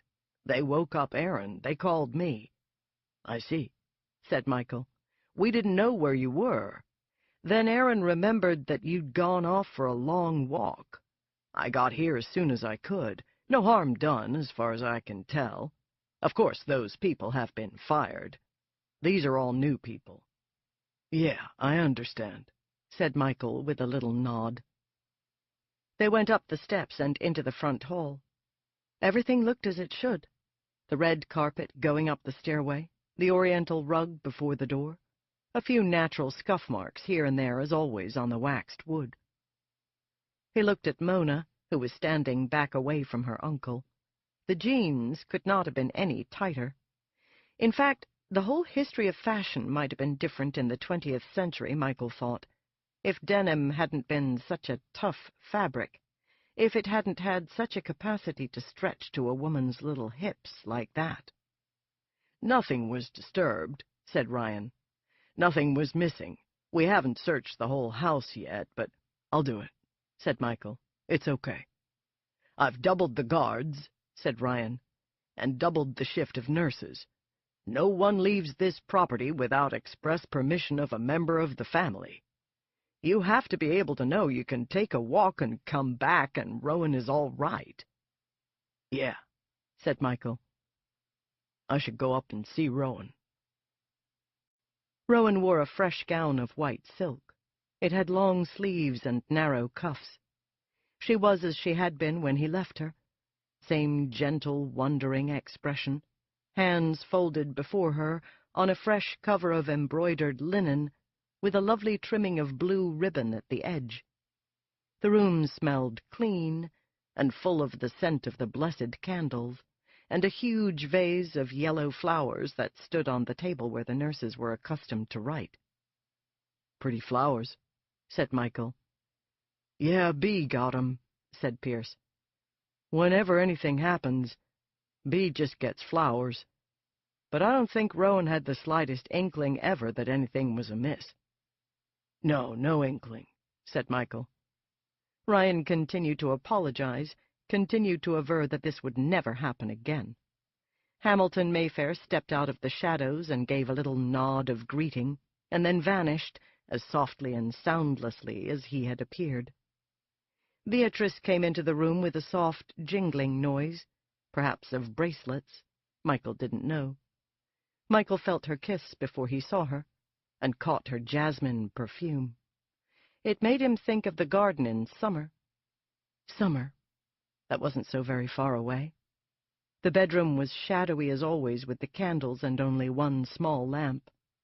Beatrice put her arms around him and held him tight. "Oh, darling," she said. "You're soaking wet." Michael nodded. "That's true." "Now don't be upset," said Bee scoldingly. "Everything turned out just fine. Mona and Yuri took care of everything. We were determined to have everything straightened out before you came back." "That was kind of you," said Michael. "You're exhausted," said Mona. "You need to rest. Now come, you must get out of these wet clothes," said Beatrice. "You're going to be chilled. Are your things in the front room?" He nodded. "I'll help you," said Mona. "Aaron. Where's Aaron?" asked Michael. "Oh, he's just fine," said Beatrice. She turned and flashed a brilliant smile at him. "Don't you worry about Aaron. He's in the dining room having his tea. He snapped right into action when Mona and Yuri woke him up. He's fine, just fine. Now I'm going downstairs to get you something hot to drink. Please let Mona help you. Get out of those clothes now." She cast a long look up and down at him, and he looked down and saw the dark splatters all over his sweater and pants. The clothes were so wet and so dark you couldn't tell the difference between the blood and the water, but when the clothes dried you could. Mona opened the door of the front bedroom, and he followed her inside. There was the wedding bed with its white canopy. More flowers, yellow roses. The draperies of the front windows were opened, and the street light shone in the wandering branches of the oaks. Like a treehouse, this bedroom, Michael thought. Mona started to help him with his sweater. "You know what? These clothes are so old, I'm going to do you a real favor. I'm going to burn them. Does this fireplace work?" He nodded.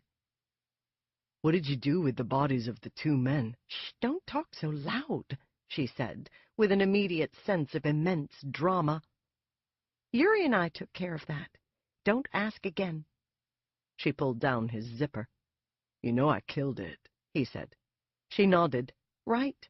I wish I could have seen it. Just one time. You know, had a really good look at him." "No, you didn't want to see it. And don't ever go looking for it. Don't ever ask me where I disposed of it or—" She didn't answer him. Her face seemed still, determined, beyond his influence, beyond his tenderness or his concern. Her own unique mixture of innocence and knowledge baffled him as surely now as it had ever done. She seemed unmarked in her freshness, her beauty, yet deep within some dangerous chamber of her own thoughts. "You feel cheated?" he whispered. Still she didn't answer. She'd never looked so mature, so knowing, so much the woman, and so much the mystery, the simple mystery of another being, alien to us by simple nature and separateness, one among many whom we will never fully possess or know or comprehend. He reached into his pocket. He held out the muddy emerald, and he heard her gasp before he looked up again and saw the amazement in her face. "Take this away with you," he said under his breath. "This is yours now. Take it. And don't ever turn around and look over your shoulder. Don't ever try to understand." Again she was grave and silent, absorbing his words, but giving no hint of her own true response. Perhaps her expression was respectful. Perhaps it was merely remote. She closed her hand over the emerald as though to conceal it utterly. She pressed her closed hand into the bundle of his soiled clothes. "Go bathe now," she said calmly. "Go rest. But first, the pants and the socks and shoes. Let me get rid of them, too." 40. The morning light woke him up. He was sitting in her room by the bed, and she was staring at the light just as if she could see it. He didn't remember falling asleep. Sometime during the night he had told her the whole story. Everything. He had told Lasher's story and how he'd killed Lasher, and how he'd slammed the hammer right into the soft spot in the top of Lasher's head. He didn't even know if he'd been talking loud enough for her to hear. He thought so. He had told it in a monotone. He had thought, she would want to know. She would want to know that it's finished and what happened. She had told the man in the truck that she was coming home. Then he'd fallen quiet. When he closed his eyes, he heard Lasher's soft voice in his memory, talking of Italy and the beautiful sunshine and the baby Jesus. He wondered how much Rowan had known. He wondered if Lasher's soul was up there, if it was true that St. Ashlar would come again.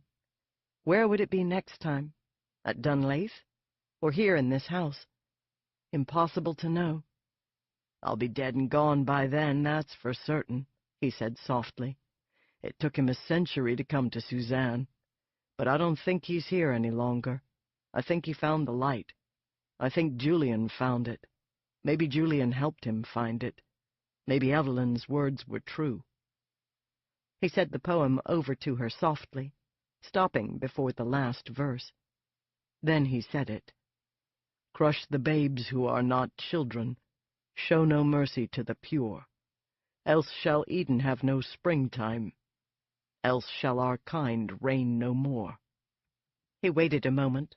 Then he said, "I felt sorry for him. I felt the horror. I felt it. But I had to do what I did. I did it for the small reasons, if the love of one's wife and child can be called small. But there were the great reasons, and I knew the others wouldn't do it. I knew he would seduce and overcome all of them. He had to. That was the horror of it. He was pure." After that he'd fallen asleep. He thought he had dreamed of England, of snowy valleys and great cathedrals. He figured he would dream these dreams for some time, maybe for always. It was raining right through the sunshine. Good thing. "Honey, do you want me to sing to you?" he asked softly. Then he laughed. "I only know about 25 old Irish songs." But then he lost his nerve. Or maybe he thought about Lasher's face when Lasher had told about singing to the people, the big innocent blue eyes. He thought of the smooth black beard and the hair on the upper lip, and the great childlike vivacity in him, and the way he had sung sotto voce to show them what the melody had been. "Dead. I killed it." He shuddered all over. "Morning. Don't worry. Get up." Hamilton Mayfair had come into the room. "Want some coffee? I'll sit with her for a while. She looks so pretty this morning." "She always looks pretty," said Michael. "Thanks. I will go down for a while." He went out and down the steps. The house was full of light, and the rain sparkled on the clear panes of the windows.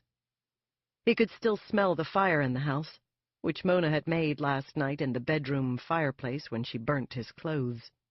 It made him want to make a real big fire in the living room and drink his coffee there, with the sun and the fire to make him warm. He crossed the parlor to the first fireplace, his favorite of the two, with its flowers carved in marble, and he sat down, folded his legs Indian style, and leaned back against the stone. He hadn't the energy to make a cup of coffee, or to get the kindling in the wood. He didn't know who was in the house. He didn't know what he would do. He closed his eyes. "Dead. It's dead. You killed it. It's finished." He heard the front door open and close, and Aaron came into the room. He didn't see Michael at first, and then when he did, he gave a little start. Aaron was freshly shaved, and wore a pale gray wool Norfolk jacket and a clean white shirt and tie. His thick white hair was beautifully combed, and his eyes were rested and clear. "I know you'll never forgive me," said Michael, "but I had to do it. I had to. That's the only reason I was ever here." "Oh, there's no question of my forgiving you," said Aaron, in a deliberately comforting voice. "Don't think of this, not even for a moment. Put it out of your mind as though it were something harmful to you to think about. Put it away. It's just, I couldn't help you. I couldn't have done it myself. Why? Was it the mystery of the thing, or did you feel sorry for it? Or was it love? Aaron pondered. He glanced about, to make certain, perhaps, that no one else was near. He came forward slowly, then sank down on the edge of the needlepoint chair. "I honestly don't know," he said, looking gravely at Michael. "I couldn't have killed it." His voice dropped so low Michael could scarcely hear him as he went on. "I couldn't have done it." "And the order? What about them?" "I have no answers when it comes to the order. I have messages to call Amsterdam, to call London, to come back. I won't go. Yuri will find the answer. Yuri left this morning. It took wild horses to drag him from Mona, but he had to go. He has promised to call us both every night. He is so smitten with Mona that only this mission could distract him. But he has to seek an audience with the elders. He is determined to discover what really happened, if Stoloff and Norgan were sent to bring it back, and if so, were the elders the ones who directed them in what they did. And you? What do you think? Or should I say suspect? I honestly don't know. Sometimes I think I've spent my life being the dupe of others. I think they will come soon, and I will die, just the way the two doctors did. And you mustn't do anything if that should happen. There is nothing you can do. At other times, I don't believe the Order is anything but a group of old scholars gathering information that others would destroy. I cannot believe it had an occult purpose. I cannot. I believe we will discover that Stoloff and Norgan made the decision to breed the being, that when the medical information fell into their hands, they saw something they couldn't resist. Must have been rather like it was for Rowan. Seeing this medical miracle must have been what she felt when she took the being out of this house. Scholars will but nourish evil. Scientists would raise it high. Yes, perhaps so. They happened upon a dangerous and useful discovery. They broke faith with the others. They lied to the elders. I don't know. I'm not part of it any more. I'm outside. Whatever is discovered, it won't be made known to me. But Yuri? Could they hurt him? Aaron gave a discouraged sigh. They've taken him back, or so they say. He isn't afraid of them, that's certain.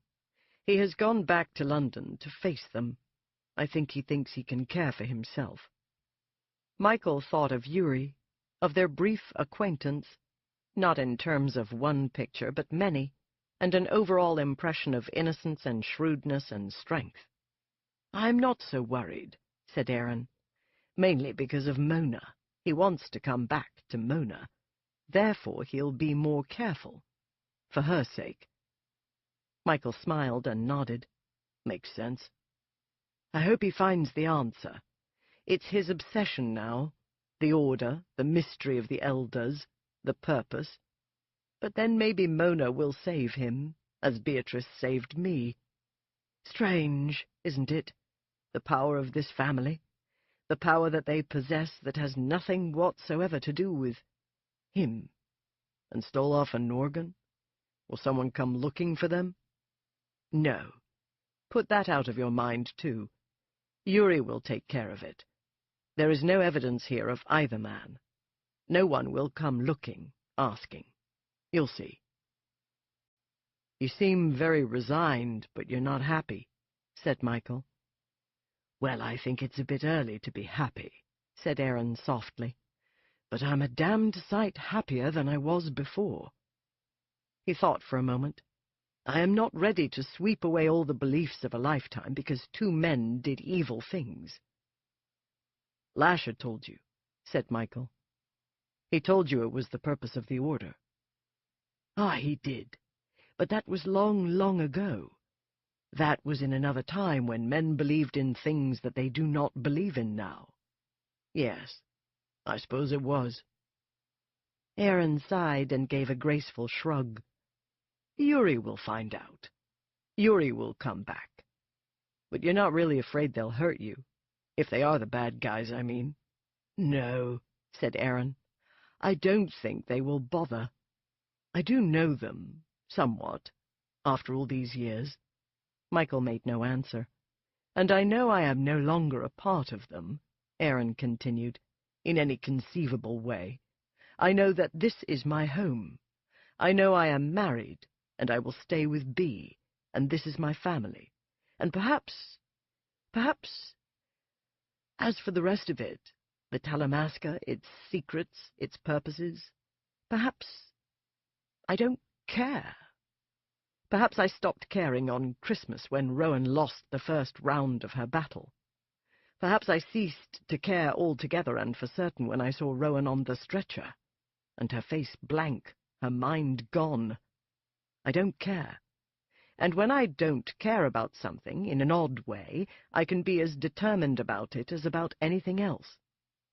Why didn't you call the police about Stoloff and Norgan? Aaron seemed surprised. You know the answer, he said. I owed you that much, don't you think? Let me give you some of my serenity. Besides, Mona and Yuri made the decision, really. I was a bit too dazed to take credit. We did the simpler thing. As a rule of thumb, always do the simpler thing. The simpler thing? Yes, what you did to Lasher. The simpler thing. Michael didn't answer. There is so much to be done, said Aaron. The family doesn't realize that it is safe, but it soon will. There will be many subtle changes as people come to realize that it's finished, that the blinds are really open and the sun can really come in. Yes, we will get doctors for Rowan. We will get the best. Ah, I meant to bring a tape with me, The Canon by Pachelbel. Bee said Rowan loved it, that one day they had played it when Rowan was at Bee's. Bee's? I'm speaking of my own home. Did you believe all he said? About the Taltos? About the legends and the little people? Yes. And no. Aaron thought for a long moment, then he added, I want no more mysteries or puzzles. He seemed amazed at his own calm. I want only to be with my family. I want for Deirdre Mayfair to forgive me for not helping her, for Rowan Mayfair to forgive me for letting this happen to her. I want you to forgive me for letting you be hurt, for letting the burden of the killing fall upon you, and then I want, as they say, to forget. The family won, said Michael. Julian won. You won, said Aaron. And Mona has just begun her victories, he said with a little smile. Quite a daughter you have in Mona. I think I'll walk uptown to see Mona. She says she is so in love with Yuri that if he doesn't call by midnight she may go mad.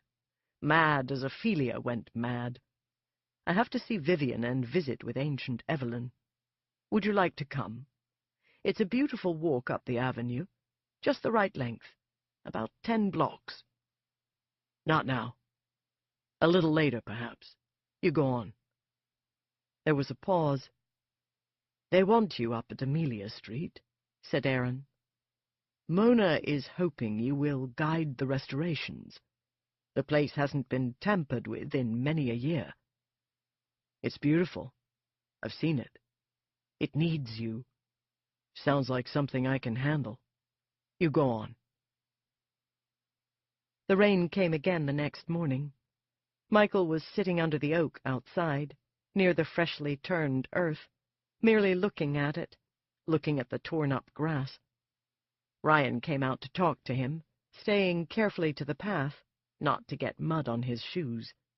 Michael could see it was nothing urgent. Ryan looked rested. It was as if Ryan could sense that things were over. Ryan ought to know. Ryan didn't even glance at the big patch of earth above the grave. It all looked like the moist and sparse earth around the roots of a big tree where grass would not grow. I have to tell you something," said Michael.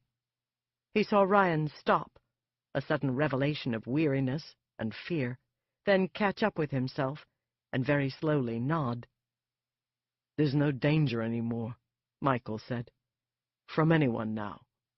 You can pull off the guards. One nurse in the evenings. That is all we require. Get rid of Henri, too, if you would. Pension him off or something, or send him up to Mona's place." Ryan said nothing. Then he nodded again. "I leave it to you, how you tell the others," said Michael. "But they should know. The danger's past. No more women will suffer. No more doctors will die, not in connection with this. You may hear again from the Talamasca. If you do, you can send them to me. I don't want the women to go on being frightened. Nothing will happen. They are safe. As for those doctors who died, I know nothing that would help. Absolutely nothing at all." Ryan seemed about to ask a question, but then he thought better of it, obviously, and he nodded again. "I'll take care of it," Ryan said. "You needn't worry about any of those things. I'll take care of the question of the doctors. And that is a very good suggestion regarding Henri. I will send him uptown. Patrick will just have to put up with it. He's in no condition to argue, I suppose. I came out to see how you were. Now I know that you are all right." It was Michael's turn to nod. He gave a little smile. After lunch, he sat again by Rowan's bed. He had sent the nurse away. He couldn't stand her presence any longer. He wanted to be here alone, and she had hinted heavily that she needed to visit her own sick mother at Touro Infirmary, and he said, "Things are just fine around here. You go on. Come back at 6 o'clock. She'd been so grateful. He stood by the window watching her walk away. She lit a cigarette before she reached the corner, then hurried off to catch the car. There was a tall young woman standing out there, gazing at the house, her hands on the fence. Reddish golden hair, very long, kind of pretty. But she was like so many women now, bone thin. Maybe one of the cousins, come to pay her respects. He hoped not. He moved away from the window. If she rang the bell, he wouldn't answer. It felt too good to be alone at last. He went back to the chair and sat down. The gun lay on the marble-top table, big and sort of ugly or beautiful, depending on how one feels about guns.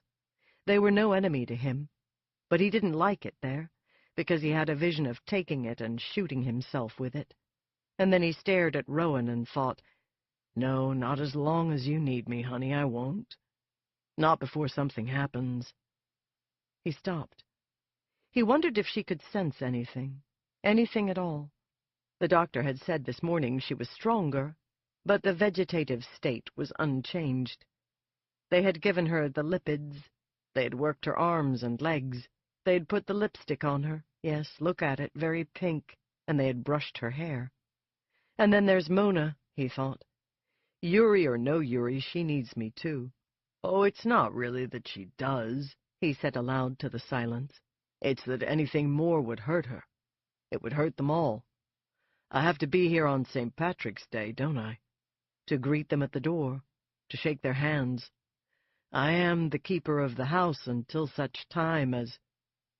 He lay back against the chair thinking of Mona, whose kisses had been so chaste since Rowan came home. Beautiful little Mona, and that dark, clever Yuri, in love. Maybe Mona was already working out the scheme for Mayfair Medical. Maybe she and Pierce were working on it now uptown. Now we are not handing the family fortune over to this juvenile delinquent, Randall had said in a booming voice last night, when arguing with Bea outside Rowan's door. Oh, do be quiet, Bea had answered. That's ridiculous. It's like royalty, you old idiot. She is a symbol, that's all. He sat back, legs outstretched under the bedskirt, hands clasped on his chest, staring at the gun, staring at its silver-gray trigger, so inviting, and its fat gray cylinder full of cartridges, and the sheath of black synthetic closed over the barrel, oddly like a hangman's noose. No, sometime later, perhaps, he thought, although he didn't think he would ever do it that way. Maybe just drink something strong, something that crept through you and poisoned you slowly, and then crawl in bed beside her and hold on to her, and go to sleep with her in his arms. When she dies, he thought, yes, that's exactly what I'll do. He had to remember to take the gun away and put it someplace safe. With all the children, you never knew what would happen. They had brought children to see Rowan this morning, and St. Patrick's Day would draw the children as well. Big parade on Magazine Street, only 2 blocks away. Floats, people throwing potatoes and cabbages, all the makings of an Irish stew. The family loved it, they'd told him. He would love it too. But move the gun, do that. One of the children might see it. Silence, the rain falling, the house creaking as if it were populated when it was not, a door slamming somewhere as if in the wind. Maybe a door of a car outside, or the door of another house. Sound could play tricks on you like that. Rain tapping on the granite windowsills, a sound peculiar to this octagonal and ornate room. I wish there was someone to whom I could confess, he said softly. The main thing for you to know is that you never have to worry anymore. It's finished, the way I think you wanted it finished.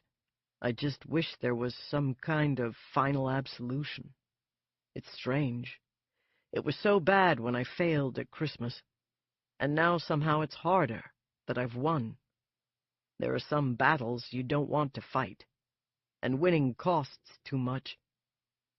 Rowan's face remained unchanged. You want some music, darling? He asked. You want to hear that old gramophone? I frankly find it a comforting sound. I don't think anybody else is listening to it now but you and me. But I'd like to play it. Let me go get it. He stood up and bent down to kiss her. Her soft mouth gave no resistance. Taste of lipstick. High school, he smiled. Maybe the nurse had put on the lipstick. He could barely see it. She looked past him. She looked pale and beautiful and plain. In the attic room he found the gramophone. He gathered it up, along with the records of La Traviata. He stood still, holding this light burden, once again entranced by the simple combination of rain and sun. The window was closed. The floor was clean. He thought of Julian again, the instantaneous Julian standing in the front doorway, blocking Lasher's path.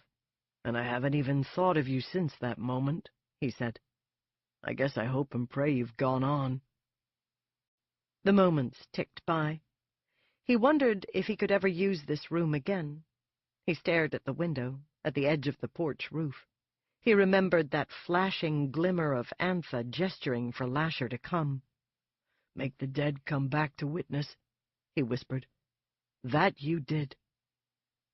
He walked down the steps slowly, stopping quite suddenly in alarm before he knew exactly why. What was this sound? He was holding the gramophone and the records, and now he set them carefully down and out of the way. A woman was crying. Or was it a child? It was a soft, heartbroken crying, and it wasn't the nurse. She wouldn't be back for hours. No. And the crying came from Rowan's room. He didn't dare to hope it was Rowan. He didn't dare, and he knew as well as he knew anything else that it wasn't Rowan's voice. "Oh, darling, dear," said the crying voice. "Darling, dear, I love you so much. Yes, drink it. Drink the milk. Take it. Oh, poor mother. Poor darling dear." His mind could find no explanation. It was empty and consumed with silent fear. He went down the steps, careful not to make a sound, and turning, peered through the bedroom door. A great, tall girl sat on the side of the bed, a long, willowy white thing, tall and thin as Lasher had been, with reddish-golden locks falling down her long, graceful back. It was the girl he had glimpsed below in the street. In her arms the girl held Rowan, who was sitting up and clinging to her, actually clinging to her, and nursing from the girl's bare right breast. "That's it, dear mother. Drink it. Yes," said the girl, and the tears splattered right out of her big green eyes and down her cheeks. "Yes, mother, drink. Oh, it hurts, but drink it. It's our milk, our strong milk." And then the giant girl drew back and tossed her hair and gave Rowan the left breast. Frantically, Rowan drank from it, her left hand rising, groping as if to catch hold of the girl's head. The girl saw him. Her tear-filled eyes opened wide, just like Lasher's eyes, so big and wide. Her face was a perfect oval, her mouth a cherub's mouth. A muted sound came from Rowan, and then suddenly Rowan's back straightened, and her left hand caught the girl's hair tight. She drew back away from the breast, and out of her mouth came a loud and terrible scream. "Michael! Michael! Michael!" Rowan shrank back against the headboard, drawing up her knees and staring and pointing to the girl, who had leapt up and put her hands over her ears. "Michael!" The tall, thin girl wept, her face crumpled like that of a baby, her big green eyes squeezing shut. "No, mother, no!" Her long, white, spidery fingers covered her white forehead and her wet, trembling mouth. "Mother, no!" "Michael, kill it!" screamed Rowan. "Kill it! Michael, stop it!" The girl fell back against the wall, sobbing. "Mother, mother, no!" "Kill it!" Rowan roared. "I can't!" cried Michael. "I can't kill it, for the love of God!" "Then I will!" cried Rowan, and she reached out and picked up the gun from the night table, and holding it in both her trembling hands, and blinking as she pulled the trigger, she shot 3 bullets into the girl's face. The room stank of smoke and burning. The girl's face went to pieces. The blood welled from within as if through broken bits of china, a bleeding and shattered oval mask. The long, thin body slumped and fell heavily and noisily to the floor, the hair spreading out on the rug. Rowan dropped the gun. She was sobbing now, sobbing as the girl had been, and her left hand was up to gag her sobs as she slipped from the bed and stood shakily, reaching out for the post. "Close the door," she said in a rough, choking voice, her shoulders heaving. She seemed about to collapse. Yet she stumbled forward, her entire body trembling with the effort, and then beside the girl's body she sank down on her knees. "Oh, Emeleth! Oh, baby! Oh, little Emeleth!" she sobbed. The girl lay dead, her arms out, her shirt open, face a soft mass of blood. Once again the hair was all tangled in it, fine and beautiful, as Lasher's hair had been, and there was no face left. The long, thin hands lay open like the thin, delicate branches of a tree in winter, and the blood oozed down upon the floor. "Oh, my baby, my poor darling," said Rowan. And then she closed her mouth again on the girl's breast. The room was still. No sound but the sound of suckling. Rowan drank from the left breast and then moved to the other, sucking as ravenously as before. Michael stared, speechless. At last she sat back, wiping her mouth, and a low, sad groan came from her, and another deep sob. Michael knelt down beside her. Rowan was staring at the dead girl. Then she deliberately blinked her eyes, as if trying to clear her vision. A tiny bit of milk remained on the girl's right nipple. She reached out and took it on her fingertip and put it to her lips. The tears came down from her eyes, but then she looked deliberately at Michael, deliberately as if she wanted him to know that she knew. She knew everything that had happened. She was here now. She was Rowan. She was healed. And suddenly, the tears spilling down her face, she took his hands to try to comfort him, though her own hands were trembling and cold. "Don't worry any more, Michael," she said. "Don't worry. I'll take her out there under the tree. No one will ever think of it. I will do it. I'll put her with him. You've done enough. You leave my daughter to me." She sat back crying in a soft, raw, muffled way. Her eyes closed and her head slipped to the side. Fiercely she patted Michael's hands. "Don't worry," she said again. "My darling, my baby, my Emeleth. I'll take her down. I'll put her in the earth myself." 10 p.m. August 5, 1992. This is Kate Redding. We hope you have enjoyed this unabridged production of Lasher, Lives of the Mayfair Witches, Book 2 in the Mayfair Chronicles, by Anne Rice. Executive Producer, Kelly Gilday. Text copyright 1993 by Anne O'Brien Rice. Production copyright 2015, Penguin Random House, LLC. All rights reserved.